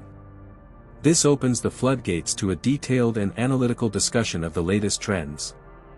You both lament the increasing size of the sleeves, which seem to be growing more voluminous with each season, making navigating a crowded ballroom a significant challenge. You discuss the fashionable colors for the upcoming season, as dictated by the society magazines you both subscribe to. There is talk of the soft, ethereal pastels, mauve, dove gray, and pale rose, that are currently in vogue, and the enduring elegance of a simple white gown for a young, unmarried lady. You find yourselves deep in a conversation about the merits of different fabrics. Your friend extols the virtues of a new, incredibly light silk velvet she has just seen, while you champion the timeless beauty of a heavy, lustrous satin that drapes so perfectly for an evening gown. The talk then turns to the most dramatic and defining feature of Edwardian fashion, the hat. The hats are immense, wide-brimmed creations that serve as a platform for an astonishing array of decorations. You discuss the latest styles, adorned with great plumes of ostrich feathers, cascades of silk ribbons, clusters of fabric flowers, and, most controversially, entire stuffed birds. You might share a slightly scandalized laugh about a particularly outlandish hat you saw at a recent garden party, a creation so large it seemed the poor woman wearing it might take flight in a strong wind. This conversation, while seeming light and frivolous, is a serious matter. Your choice of dressmaker, your understanding of the latest Parisian styles, and your ability to wear these often cumbersome fashions with an air of effortless grace are all crucial components of your social identity. From the worldly topic of fashion, the conversation naturally drifts to an even safer, more virtuous, and more personal subject: embroidery and needlework. This was the universal and most highly prized accomplishment of the gentlewoman. It was the ultimate demonstration of her patience, her artistic sensibility, and her dedication to the beautification of the home. "And what of your fire screen panel?" your friend asks, her voice full of genuine interest. "Are you still working on the passion flowers?" You are pleased she remembered. You rise and move to a large embroidery frame that stands in the corner of the room, a testament to your ongoing diligence. You show her your progress. The project is an ambitious one, a large silk panel that will eventually be mounted on a decorative screen to stand before the fireplace in the summer months. On the tautly stretched silk, you are creating an intricate design of climbing passion flowers, their petals and leaves rendered with an astonishing realism. The technique is known as silk shading, or, more poetically, painting with a needle. You are not simply filling in a pattern, but blending hundreds of different shades of silk thread to create the subtle gradations of color found in nature. You point out a particular petal, showing how you have used 5 different shades of purple and mauve to capture its velvety texture. Your friend leans in, her appreciation genuine and knowledgeable. "The blending is exquisite," she says. "Where do you purchase your silks? The colors are so vibrant." The two of you spend a happy 10 minutes discussing the best suppliers for silk threads, the challenges of a particular stitch, and the merits of a new embroidery pattern you saw in a ladies' magazine. This shared passion is a quiet and powerful bond. It is a language you both understand intimately, a silent testament to your shared upbringing, your discipline, and your role as the cultured mistresses of your respective homes. All too soon, the afternoon light begins to soften, and the hands on the small, porcelain mantel clock approach the hour. The pleasant interlude must, by the strict, unwritten laws of social etiquette, come to an end. A formal afternoon call is a precisely timed event, and to overstay one's welcome is a significant social error. Your friend is the first to signal the impending conclusion of the visit. She glances at the delicate, diamond-studded watch pinned to her bodice. "My goodness, is that the time?" she says, her voice carrying a note of gentle, theatrical surprise. "I must not keep you any longer." She places her now empty teacup carefully on its saucer, the soft clink of porcelain on Porcelain, the first sound in the ritual of departure. You both rise from your chairs in a single, graceful movement. The conversation now shifts back to the polite, formal pleasantries that began the visit. "It was so wonderful to see you, my dear," you say, your voice warm and sincere. "You must give my regards to your mother. Your friend thanks you for the tea and for a delightful afternoon." "I do. Hope we shall see you at the opera next week," she says, her gloved hand resting lightly on your arm for a moment. You move together slowly from the fireside towards the drawing-room door. The visit is ending, but the social connections have been successfully renewed and reinforced. The final act is the formal farewell. At the doorway, you turn to face one another. Then, you both perform a final, beautiful curtsy. It is not a quick bob or a hurried gesture. It is a slow, deliberate, and graceful movement. You both sink downwards, your backs perfectly straight, your heads held high, your immense skirts spreading out around you on the floor like the petals of a blossoming flower. For a moment, you are both poised in this position of mutual, formal respect. As you rise, a shared, soft laugh passes between you. It is a laugh of genuine affection, but also one of shared understanding of the complex, rule-bound world you both inhabit so perfectly. You walk with your friend only to the threshold of the drawing room. To accompany her all the way to the front door would be an error in etiquette, a task reserved for the servants. The butler, who seems to possess an uncanny sense of timing, is already waiting in the hall to escort her. You watch as she follows him, her elegant figure receding down the long, quiet corridor. You hear the front door open and close, and then the faint sounds of the carriage being prepared outside. You return to the drawing room, the space now feeling profoundly quiet and still. The only evidence of the visit is the used tea service on the trolley and the lingering, delicate scent of your friend's lily of the valley perfume in the air. You are alone once more, but your mind is busy, processing the news you have heard, the social moves you have made, and the plans you must now put into action. The performance is over, but its consequences, and the preparations for the next one, are just beginning. The formal duties of the afternoon visit are complete, the last echo of your friend's carriage wheels having long since faded from the gravel drive. The drawing room, once filled with the gentle hum of conversation and the clinking of porcelain, now feels profoundly quiet, imbued with a sense of polite exhaustion. You feel a sudden, deep yearning for fresh air, for a space less confined by walls and social expectation. It is time for a walk in the garden. This is not an act of spontaneous freedom, but rather a sanctioned and structured part of your daily routine, a gentle constitutional believed to be beneficial for both the health and the complexion. A maid is summoned. She appears with a light cashmere shawl to drape over your shoulders, for even on a pleasant day, a lady must guard against the possibility of a sudden chill. She also brings a parasol, a beautiful creation of silk and lace, not to shield you from rain, but to protect your delicate skin from the tanning effects of the sun, as a pale complexion is the ultimate marker of a life lived indoors, away from manual labor. You are not to walk alone. To do so would be considered unseemly, a breach of propriety. Your chaperone, a quiet older woman, perhaps a widowed distant cousin who lives with the family, materializes, her own shawl and gloves already in place. She is your silent guardian, your respectable shadow, her presence a constant, low-key reminder that a young lady of your standing is always under observation, her virtue a precious commodity to be protected. The two of you descend the main staircase and exit the house through the tall French doors of the morning room, stepping out onto a wide stone terrace.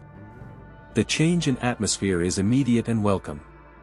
You are enveloped by the open air, the gentle warmth of the afternoon sun on your face, and the vast, blue canvas of the sky above. You begin your slow, deliberate walk along the main garden path. The sound of your footsteps changes from the soft whisper of slippers on polished wood to the crisp, satisfying crunch of your shoes on the finely raked gravel. It is a clean, rhythmic sound that punctuates the garden's tranquility, the only sound you make as you move through this ordered world. Your chaperone walks a few respectful paces behind you, her own footsteps a softer echo of yours. She does not speak unless spoken to. Her purpose is simply to be there, allowing you the illusion of solitude while upholding the strict requirements of decorum. The path before you is a wide artery of pale stone and gravel, leading you deeper into the heart of the estate's horticultural masterpiece. You move into the formal rose garden, a space of overwhelming beauty and fragrance. The air here is thick with the complex, heady perfume of hundreds of blooming roses. You pause your walk to admire them, your progress a series of stops and starts, an appreciative meandering rather than a determined stride. The rose bushes are trained into perfect, symmetrical shapes, their blooms heavy and magnificent. You observe the different varieties, each a small miracle of cultivation. There are the deep, velvety crimson roses, their petals so dark they seem to almost absorb the light. There are the pale, blush pink varieties, their delicate color a perfect embodiment of gentle femininity. And there are the pure white roses, symbols of innocence and purity, their petals as flawless as porcelain. As you lean in to admire a particularly perfect bloom, you notice the low, drowsy humming of the bees that move among them. You watch one, its legs heavy with golden pollen, as it lands gently on a petal and disappears into the intricate heart of the flower. It is a small, perfect drama of the natural world, a scene of industrious, purposeful life unfolding within this larger world of structured leisure. You continue your walk, following the path as it skirts the ancient stone walls that enclose this part of the garden. The walls themselves are a canvas for another kind of beauty. A thick, glossy blanket of ivy covers the weathered gray stone, its dark green leaves a stark and beautiful contrast. The ivy speaks of age, of permanence, of the slow, patient power of nature to reclaim even the most solid of human constructions. It muffles the sound of the world beyond the garden, adding to the sense of being in a private, enclosed sanctuary.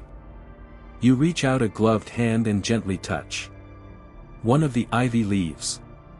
It feels cool, smooth, and slightly waxy. It is a moment of quiet, tactile connection to the history and the living skin of this place.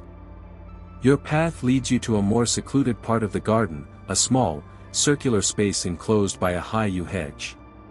In the center sits a single, elegant bench, carved from weathered stone and positioned to offer a perfect view of a small, tiered fountain.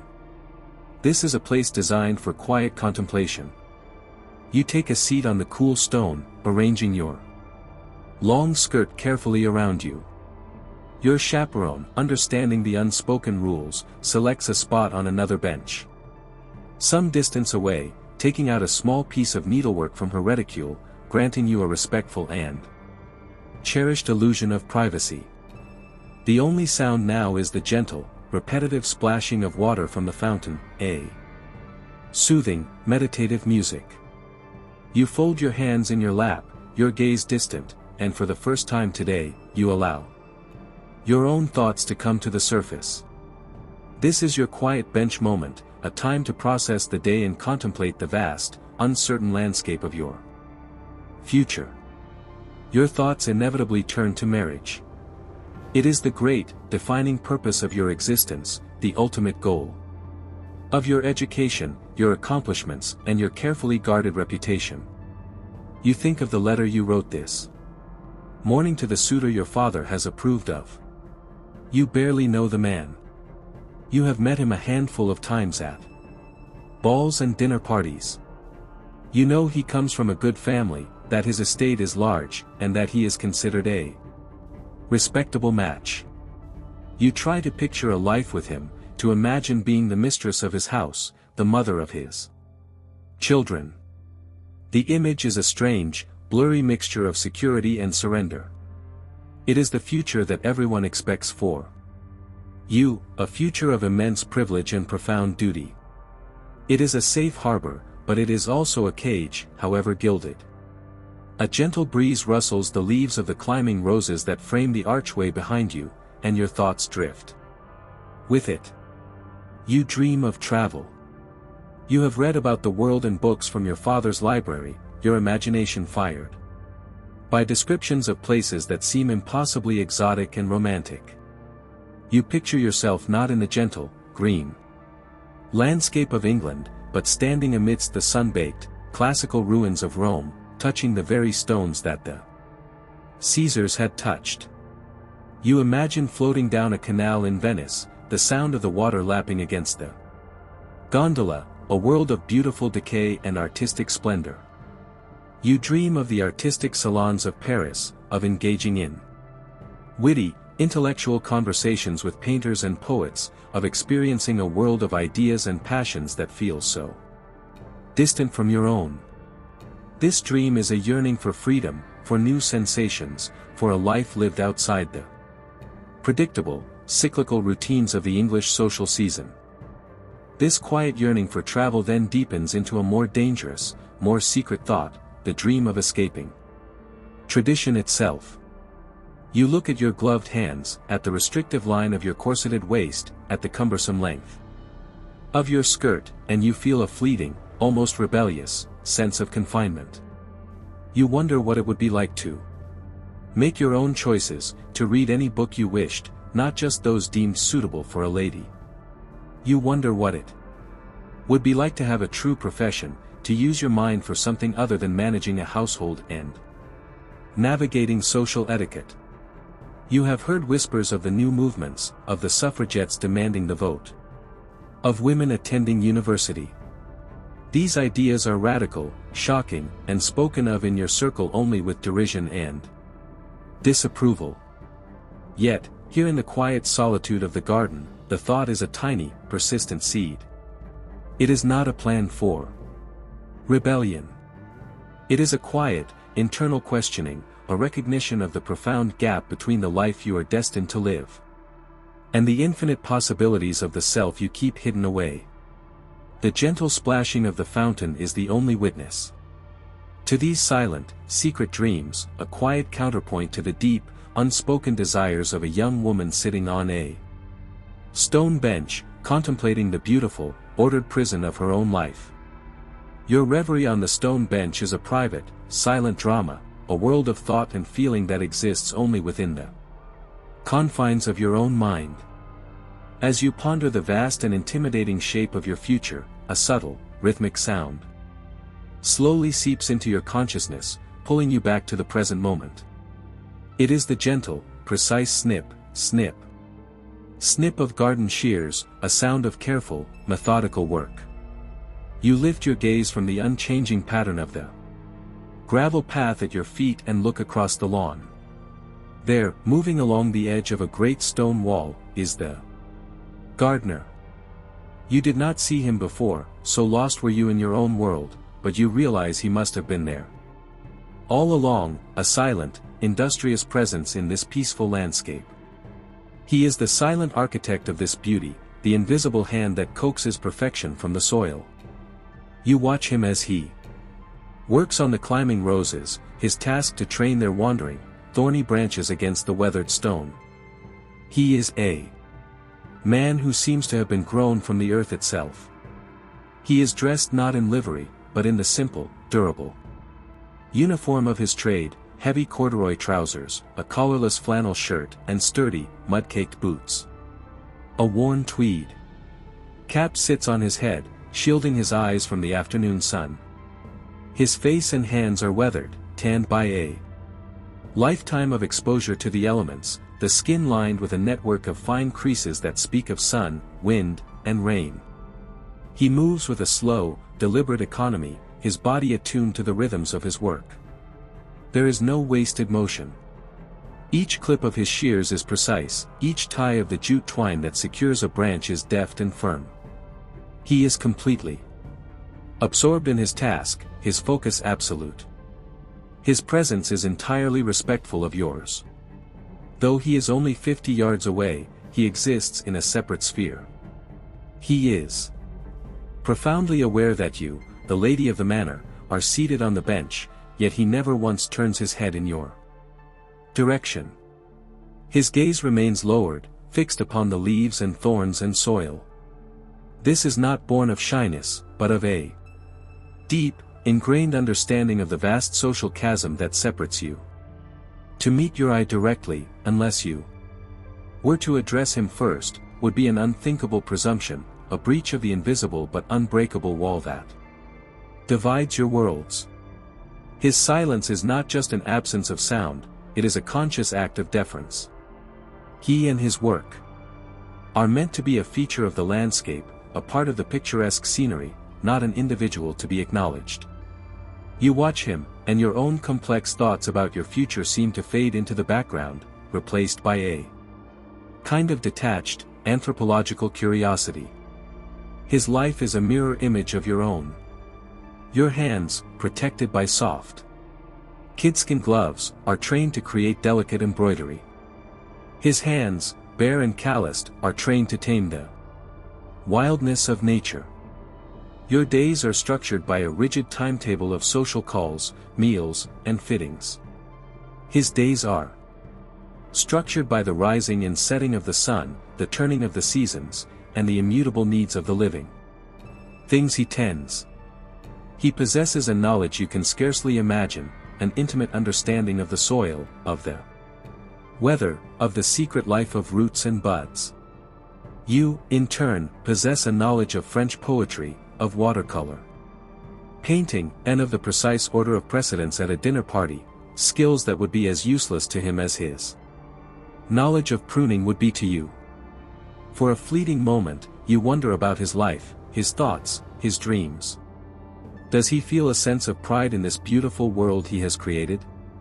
Does he resent the fact that its beauty is a luxury he cultivates but can never truly possess? The thought is a brief, academic one. He is a permanent, reliable feature of your world, as much a part of the garden as the ancient yew hedge or the stone wall itself. His silent, respectful presence is simply a part of the perfect, ordered peace of the afternoon. As you continue to watch the gardener's slow, rhythmic work, a flash of movement catches your eye, closer and more vibrant. It is a small, unscripted event that momentarily breaks the garden's perfect composure. A European robin, its breast a startlingly bright splash of fiery orange-red, lands on the mossy stone rim of the fountain before you. It is a creature of pure, untamed life, a wild jewel in this highly cultivated setting. The gardener is a controlled human presence, the garden itself is controlled nature, but the robin is an emissary from the world beyond the walls. A small being operating entirely on its own terms. It seems utterly unaware of your presence, or perhaps simply unconcerned. You find yourself holding your breath, your own thoughts stilled by this tiny, beautiful intrusion. The robin cocks its head, its bright black eyes seeming to take in the world with a quick, intelligent curiosity. It hops from the rim down into the shallow upper basin of the fountain, where a thin layer of water has collected. For a moment, it drinks, its small beak dipping into the cool water. It throws its head back, and you can almost see the single, glistening drop it has swallowed. Then, with a sudden, joyful energy, it begins to bathe. It flutters its wings with astonishing speed, sending up a tiny, glittering shower of water droplets that catch the afternoon sun like a spray of diamonds. The sound is a soft, happy splashing, a miniature and exuberant counterpoint to the fountain's gentle, melancholic trickle. The sight is so simple, so unexpected, and so perfectly beautiful that it pierces the complex layers of your own carefully managed thoughts. All the anxieties about your future, the considerations of marriage and social duty, simply fall away. For a few precious seconds, you are not a lady contemplating her gilded cage, you are just a person, watching a bird take a bath. It is a moment of pure, unanalyzed presence, a connection to a simple, uncomplicated joy that feels more real than anything else you have experienced all day. The robin, its bath complete, gives a final, vigorous shake, ruffling its feathers back into place. It lets out a single, clear, piping note, a sound of pure, unthinking contentment. Then, with another flick of its wings, it is gone, a flash of brown and red disappearing over the high garden wall. The moment is over. The spell is broken. The garden seems to fall back into its customary, dignified silence, broken only by the gentle splashing of the fountain and the distant, rhythmic snip of the gardener's shears. The wild, beautiful interruption has passed, but it has left a quiet mark on you. You look over at your chaperone. She has remained as still as a statue, her needlework in her lap, her gaze politely directed away from you. You give a small, subtle nod, a silent signal that your period of quiet contemplation is over. She understands immediately. She begins to gather her things, folding her needlework and placing it back into her small bag. It is time to return to the house. You rise from the stone bench, the silk of your dress rustling softly. As you begin the slow walk back along the gravel path, you feel a sense of quiet renewal. The great, unanswerable questions of your life have not been solved. Your future is no less uncertain.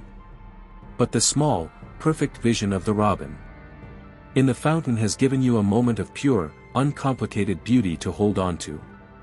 You are returning to the great house, to its rules and its routines, but you carry within you the secret, silent memory of a wild thing's joy, a tiny, bright ember to warm you through the long, formal evening ahead.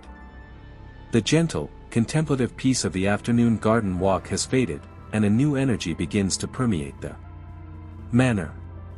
The sun, now low in the sky, has lost its midday strength and casts long, golden fingers of light through the tall windows of your bedchamber. This is the golden hour, a time of transition, a quiet interlude between the structured leisure of the day and the formal spectacle of the evening.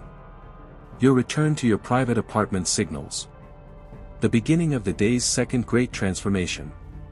If the morning's dressing was about creating an image of fresh, serene, and respectable womanhood, the evening's preparation is about crafting a vision of opulent, dazzling, and sophisticated allure. It is a process that is even more intricate, more luxurious, and more demanding than the first. The ritual begins not with fabric, but with water. A lady must be refreshed after the day, her skin prepared for the magnificent gown she is to wear. You ring for your maid, and the well-oiled machinery of the household clicks into motion. Two strong footmen, their movements swift and practiced, carry in a large, polished copper hip bath, placing it on a thick rug before the brightly burning fire. They depart as silently as they arrived, and a procession of maids follows, each carrying a heavy jug of steaming hot water which they pour into the tub. The sound of the water, a loud, splashing gush, is a momentary disruption to the room's quiet, soon settling into a gentle lapping. Your lady's maid adds a vial of scented bath oil to the water, perhaps rose attar or jasmine, and the steam that rises from the tub now carries a heady, floral perfume that fills the entire room. As the sun sets outside, the candles in the room are lit, their small, flickering flames reflected in the polished copper of the bath and the dark wood of the furniture, creating an atmosphere of intimate, wavering light. You disrobe, your maid taking your day dress to be brushed and put away, and step into the warm, fragrant water. The sensation is one of profound release and luxury. The warmth seeps into your muscles, a comforting balm after a day spent in the rigid confines of your corset. For these few, precious minutes, you are entirely at ease, your body free and relaxed. Surrounded by warmth and beautiful scents. It is a rare moment of pure, sensual pleasure, a quiet baptism that washes away the day and prepares you, both physically and mentally, for the performance to come. After the bath, you are enveloped in soft, thick towels that have been warmed by the fire, a final touch of managed comfort before the constriction begins anew. Wrapped in a fine silk dressing gown, you sit at your vanity while your maid prepares the foundations for the evening. A fresh set of undergarments is laid out, even more delicate than those from the morning. The chemise is of the finest, sheerest silk, and the stockings are of gleaming black silk, a dramatic and fashionable choice for evening wear. And then comes the corset. The evening corset is a specialized instrument of transformation. It is often made of black or cream satin rather than plain coutil, and it is engineered to be even more restrictive than its daytime counterpart. An evening gown features a daringly low neckline, a fashionable décolletage designed to display the shoulders, neck, and upper chest. To achieve the perfect silhouette for such a gown, the corset must be laced with an uncompromising tightness. You stand and hold your breath once more. The maid pulls the laces with a strength and determination that seems at odds with the gentle atmosphere of the room. The pressure is immense, a powerful, vice-like cinching that reduces your waist to its absolute smallest possible dimension and thrusts your bust upwards dramatically. Every breath is now a conscious, controlled effort. This is the very pinnacle of artifice, a beautiful, breathless state of being that is essential for the night's fashions. The layers of petticoats that follow are more numerous than in the morning. Layers of cotton are now topped with a petticoat of rustling silk taffeta, its purpose not just to create volume, but to produce a rich, whispering sound that will announce your every movement. Now, the gown itself. Your maid brings it from the wardrobe, and it is a thing of true magnificence. It is a gown of deep sapphire blue satin, a fabric that seems to drink the candlelight and reflect it back with a liquid shimmer. The bodice is cut daringly low off the shoulder, its neckline trimmed with a delicate froth of antique lace and shimmering crystal beads.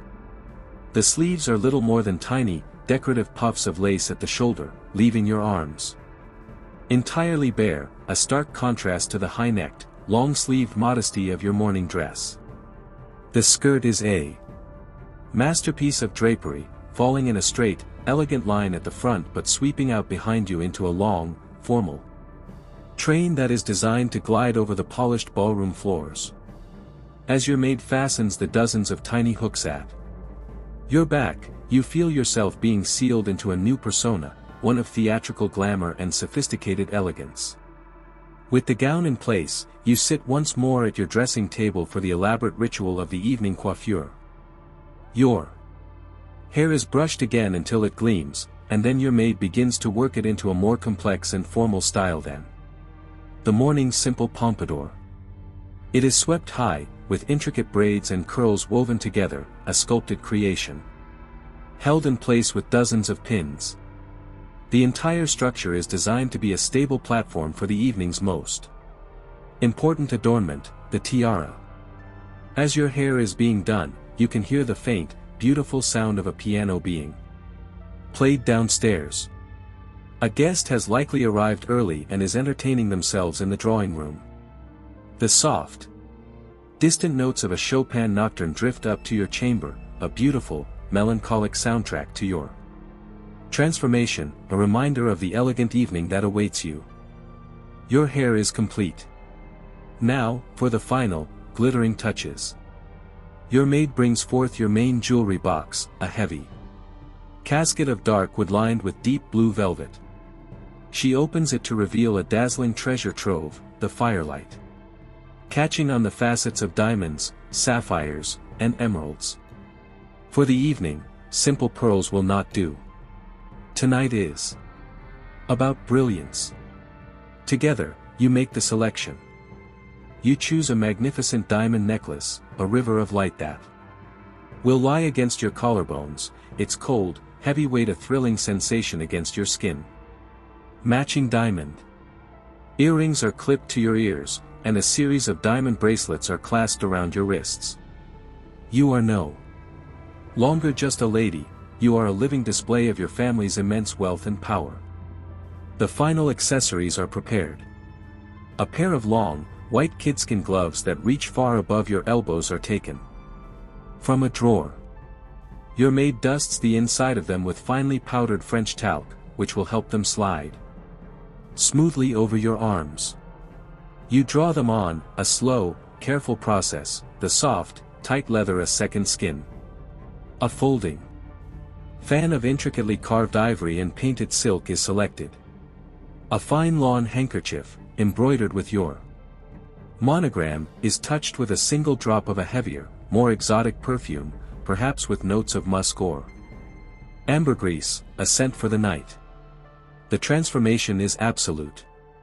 The comfortable woman who bathed by the fire is gone, replaced by this glittering, corseted, and perfumed creature, an icon of Edwardian formality, ready to make her grand entrance and take her place in the beautiful, demanding theater of the night. The transformation is complete. You are a figure of breathtaking, formal elegance, a living statue carved from satin and diamonds, waiting for the evening's performance to begin. But you do not immediately leave. There is a quiet, necessary interlude, a moment of repose before you descend into the glittering social arena downstairs. You might seat yourself carefully in a high-backed chair, your posture perfect, your hands resting lightly in your lap, so as not to crush the delicate fabric of your gown. The room around you is a sanctuary of flickering candlelight. The heavy curtains have been drawn against the night, shutting out the blackness and creating a warm, golden cocoon. The fire in the hearth has been built up, and its cheerful crackling joins the faint, beautiful sound of the piano that drifts up from the drawing room, a signal that your guests are beginning to arrive and the evening's entertainments are underway. In this moment, you are simply gathering yourself, mentally preparing for the long hours of conversation, dancing, and constant, subtle performance that lie ahead. The air is warm and still, fragrant with the scent of your perfume and the beeswax from the many candles. While you are still, your lady's maid is in a state of constant, quiet motion. Her work is not yet done. The creation of your public image does not end with the final hairpin, it extends to the meticulous preparation of every single accessory you will carry. Her attention to these final details is what elevates your appearance from merely beautiful to absolutely flawless. She moves first to your evening slippers. They are not the sturdy leather shoes of the day, but delicate, almost weightless creations of the same sapphire blue satin as your gown, perhaps with a decorative sparkling buckle of cut steel or paste diamonds at the toe. They have been worn before, and she inspects them with a critical eye. She takes a piece of soft, clean velvet and gently buffs the satin, removing any tiny speck of dust and restoring its deep, lustrous sheen. She gives the buckle a final polish with a separate cloth until it glimmers in the candlelight. She then places them before you, ready for you to slip your silk-stockinged feet into. Next, her attention turns to your fan. In the complex, non-verbal language of the court, the fan is your scepter, your shield, and your telegraph. It must be in perfect condition. Tonight, you have chosen a magnificent fan with sticks of intricately carved and pierced mother-of-pearl, the leaf made of the finest painted silk, depicting a romantic pastoral scene. Your maid opens it with a soft, practiced snap, a sound that is both elegant and authoritative. She examines the delicate silk leaf, ensuring there are no tears or marks. She checks the rivet that holds the sticks together, ensuring it is secure and moves smoothly. She runs a soft, dry cloth over the mother-of-pearl, its iridescent surface gleaming with shades of pink and green in the warm light. She then closes it and lays it beside you, a beautiful, dormant weapon waiting to be wielded in the evening's social maneuvers. Then comes the preparation of the handkerchief. It is a small, almost weightless square of the finest, sheerest linen. Its edge is decorated with a border of impossibly intricate needle-lace.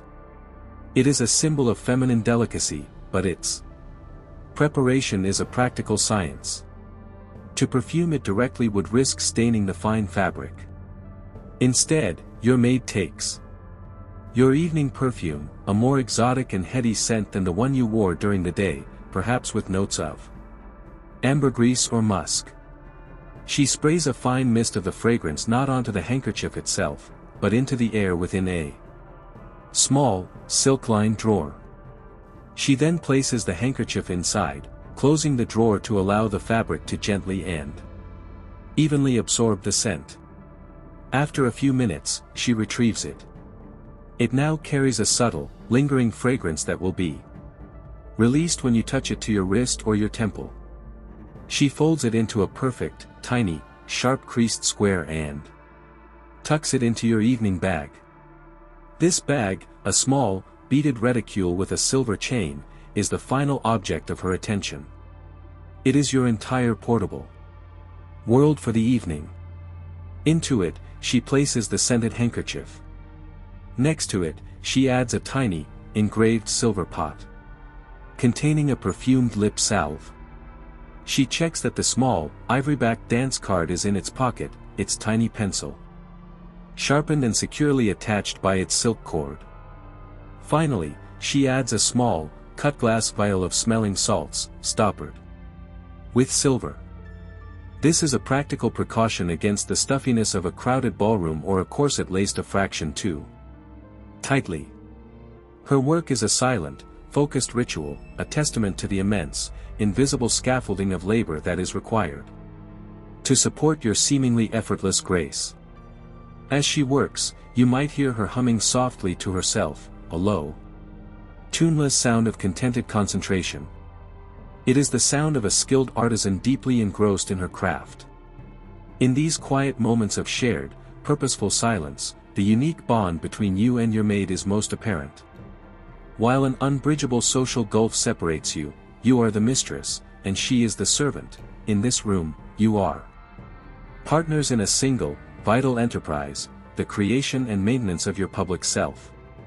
She understands your tastes, your moods, and your anxieties better than almost anyone. She knows without asking which necklace will best complement the gown's neckline, which hairstyle will be most secure for dancing. She anticipates your needs before you are even aware of them yourself, a quiet offer of a glass of water, a subtle adjustment to a pin in your hair, a reassuring nod before you stand. Her own reputation and security are tied to yours. Your social triumphs are a reflection of her skill. A compliment on your appearance is, indirectly, a compliment on her work. And a social failure would be, in its own way, her failure too. This shared project creates a strange and powerful intimacy, a silent understanding that transcends the rigid class structure, existing only within the protected, candlelit walls of your private apartments. A deep, resonant chime from the long case clock in the hall below strikes the half-hour. It is the signal. The time for quiet preparation is over. Your maid gives you one final, all-encompassing inspection. Her expert eye scans you from head to toe. She steps forward and smooths an infinitesimal wrinkle in the satin of your train. She adjusts the position of a diamond bracelet on your wrist by a fraction of an inch. She looks at you, her head tilted, and a small, rare smile of professional satisfaction touches her lips. Her work is done. Her masterpiece is complete. She hands you your fan and your reticule. Your gloved fingers close around them. She moves to the door and opens it, holding it for you. You rise from your chair, the great bell of your dress whispering with the rich sound of silk on silk. You take one last look at yourself in the mirror, a glittering, formal, and formidable stranger, and then you turn and move towards the door. As you step out of your chamber and into the grand, carpeted corridor, you leave the private world of preparation behind. You are no longer a woman, but an image. You are no longer in a sanctuary, but on the threshold of a battlefield. The faint sounds of the piano and the murmur of conversation from the drawing room below grow louder, pulling you forward. The chapter of your day has ended, the chapter of your night is about to begin. The last guest has departed, their carriage wheels a fading crunch on the gravel drive. The final notes of the piano have long since dissolved into the quiet of the house. The great performance of the evening is over, and a deep, profound stillness descends upon the manor. You ascend the grand staircase one last time, your silk slippers whispering on the cool marble, your body aching with a gentle, dignified fatigue. The journey up the stairs feels longer than it did in the morning, each step a conscious effort. You have navigated another day, a complex and exhausting performance of grace, etiquette, and quiet vigilance. Now, all that is left is the final, welcome ritual of release. You reach the sanctuary of your bedchamber. The fire has been banked, its glow now a soft, pulsing heart of embers in the hearth.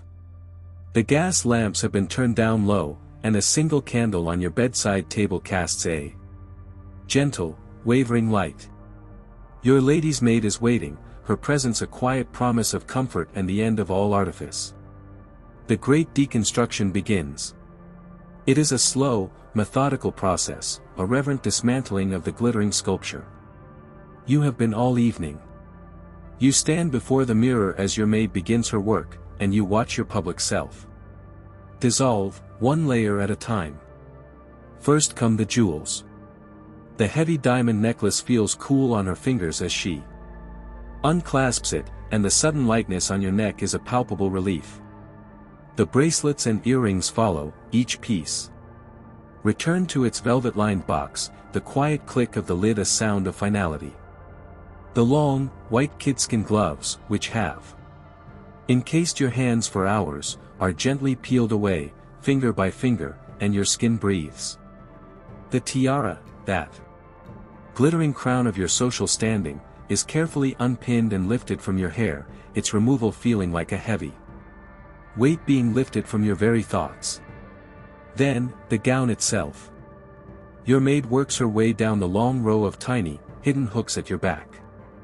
With each one that is unfastened, you feel the magnificent prison of the satin bodice begin to loosen its grip. You shrug your shoulders slightly, and the heavy, opulent gown, with its beaded neckline and sweeping train, slides from your body. With a rich, sighing rustle of fabric, it pools on the floor for a moment, a shimmering blue lake in the candlelight, before the maid carefully lifts it to be brushed and put away. The many layers of petticoats follow, each one lighter than the last, until you are standing in just your corset and chemise. Now comes the moment you have been unconsciously anticipating since it was first laced hours ago. You hold on to the bedpost, and your maid begins to unlace the corset. The tension gives way with a soft hiss. The rigid whalebone and steel supports release their hold. And you take the first deep, full, unhindered breath of the evening. The sensation is one of glorious, almost dizzying freedom, as your body is returned to its natural state. You can feel your spine relax, your shoulders slump, a wave of profound physical relief washing over you. The day's armor has been removed. Now, only comfort remains. Your maid helps you out of the final underpinnings and holds open your nightgown. You slip into the soft, cool folds of the fine linen. The fabric is light and breathable against your skin, a world away from the heavy, restrictive silks and satins of the day. There are no bones, no tight laces, no cumbersome weight. It is the uniform of rest, of vulnerability, of the private self. You are no longer an icon of fashion, you are simply a woman in Her room at the end of a very long day. You seat yourself at your dressing table for the final, soothing ritual of the night. Your maid unpins your elaborate evening coiffure, the dozens of hairpins sliding out one by one, releasing the soft cloud of your hair from its sculpted form. It tumbles down over your shoulders, heavy and free. She takes up a brush with soft, natural bristles, and begins the long, meditative process of the nightly 100 strokes. The sound is a gentle, rhythmic whisper, a soft shush, shush, shush as the brush moves through your hair from scalp to tip. It is a deeply calming, almost hypnotic rhythm. The motion is designed to cleanse the hair of the day's dust and powders, to distribute the natural oils, and to soothe the scalp after hours of being held under tension. You close your eyes, your head tilted slightly, giving yourself over to the simple, repetitive, and deeply comforting sensation. When the brushing is done, your hair is gathered into a single, loose braid, which will protect it from tangling as you sleep. Your maid gives a final, quiet, "Good night, my lady," and moves to the bedside table. She picks up the cone-shaped brass candle snuffer. She holds it over the single, remaining flame, and as she lowers it, the golden light that has illuminated your final rituals is instantly extinguished. The room is plunged into a soft, silvery darkness. The only light now is the pale moonlight filtering through the lace curtains, painting faint, shifting patterns on the ornate plasterwork of the high, painted ceiling. You watch the ghostly light on the cherubs and clouds above you, their silent, mythical world seeming to blend with your own state of dreamlike exhaustion. The world is now utterly still. The sounds of the day, the chatter, the music, the clinking of china, are gone. The sounds of the night take their place. You can hear the steady, gentle ticking of the clock on the mantelpiece, the quiet, reliable heartbeat of the sleeping house. From outside your window, you can hear the soft, sighing whisper of the wind as it moves through the high branches of the great oak trees at the edge of the lawn. These two sounds, the clock and the wind, are your final lullaby. The day is done. The performance is over. The great house sleeps, and you, at its heart, are finally at peace. And now, you've lived a day as an Edwardian lady, and you may sleep.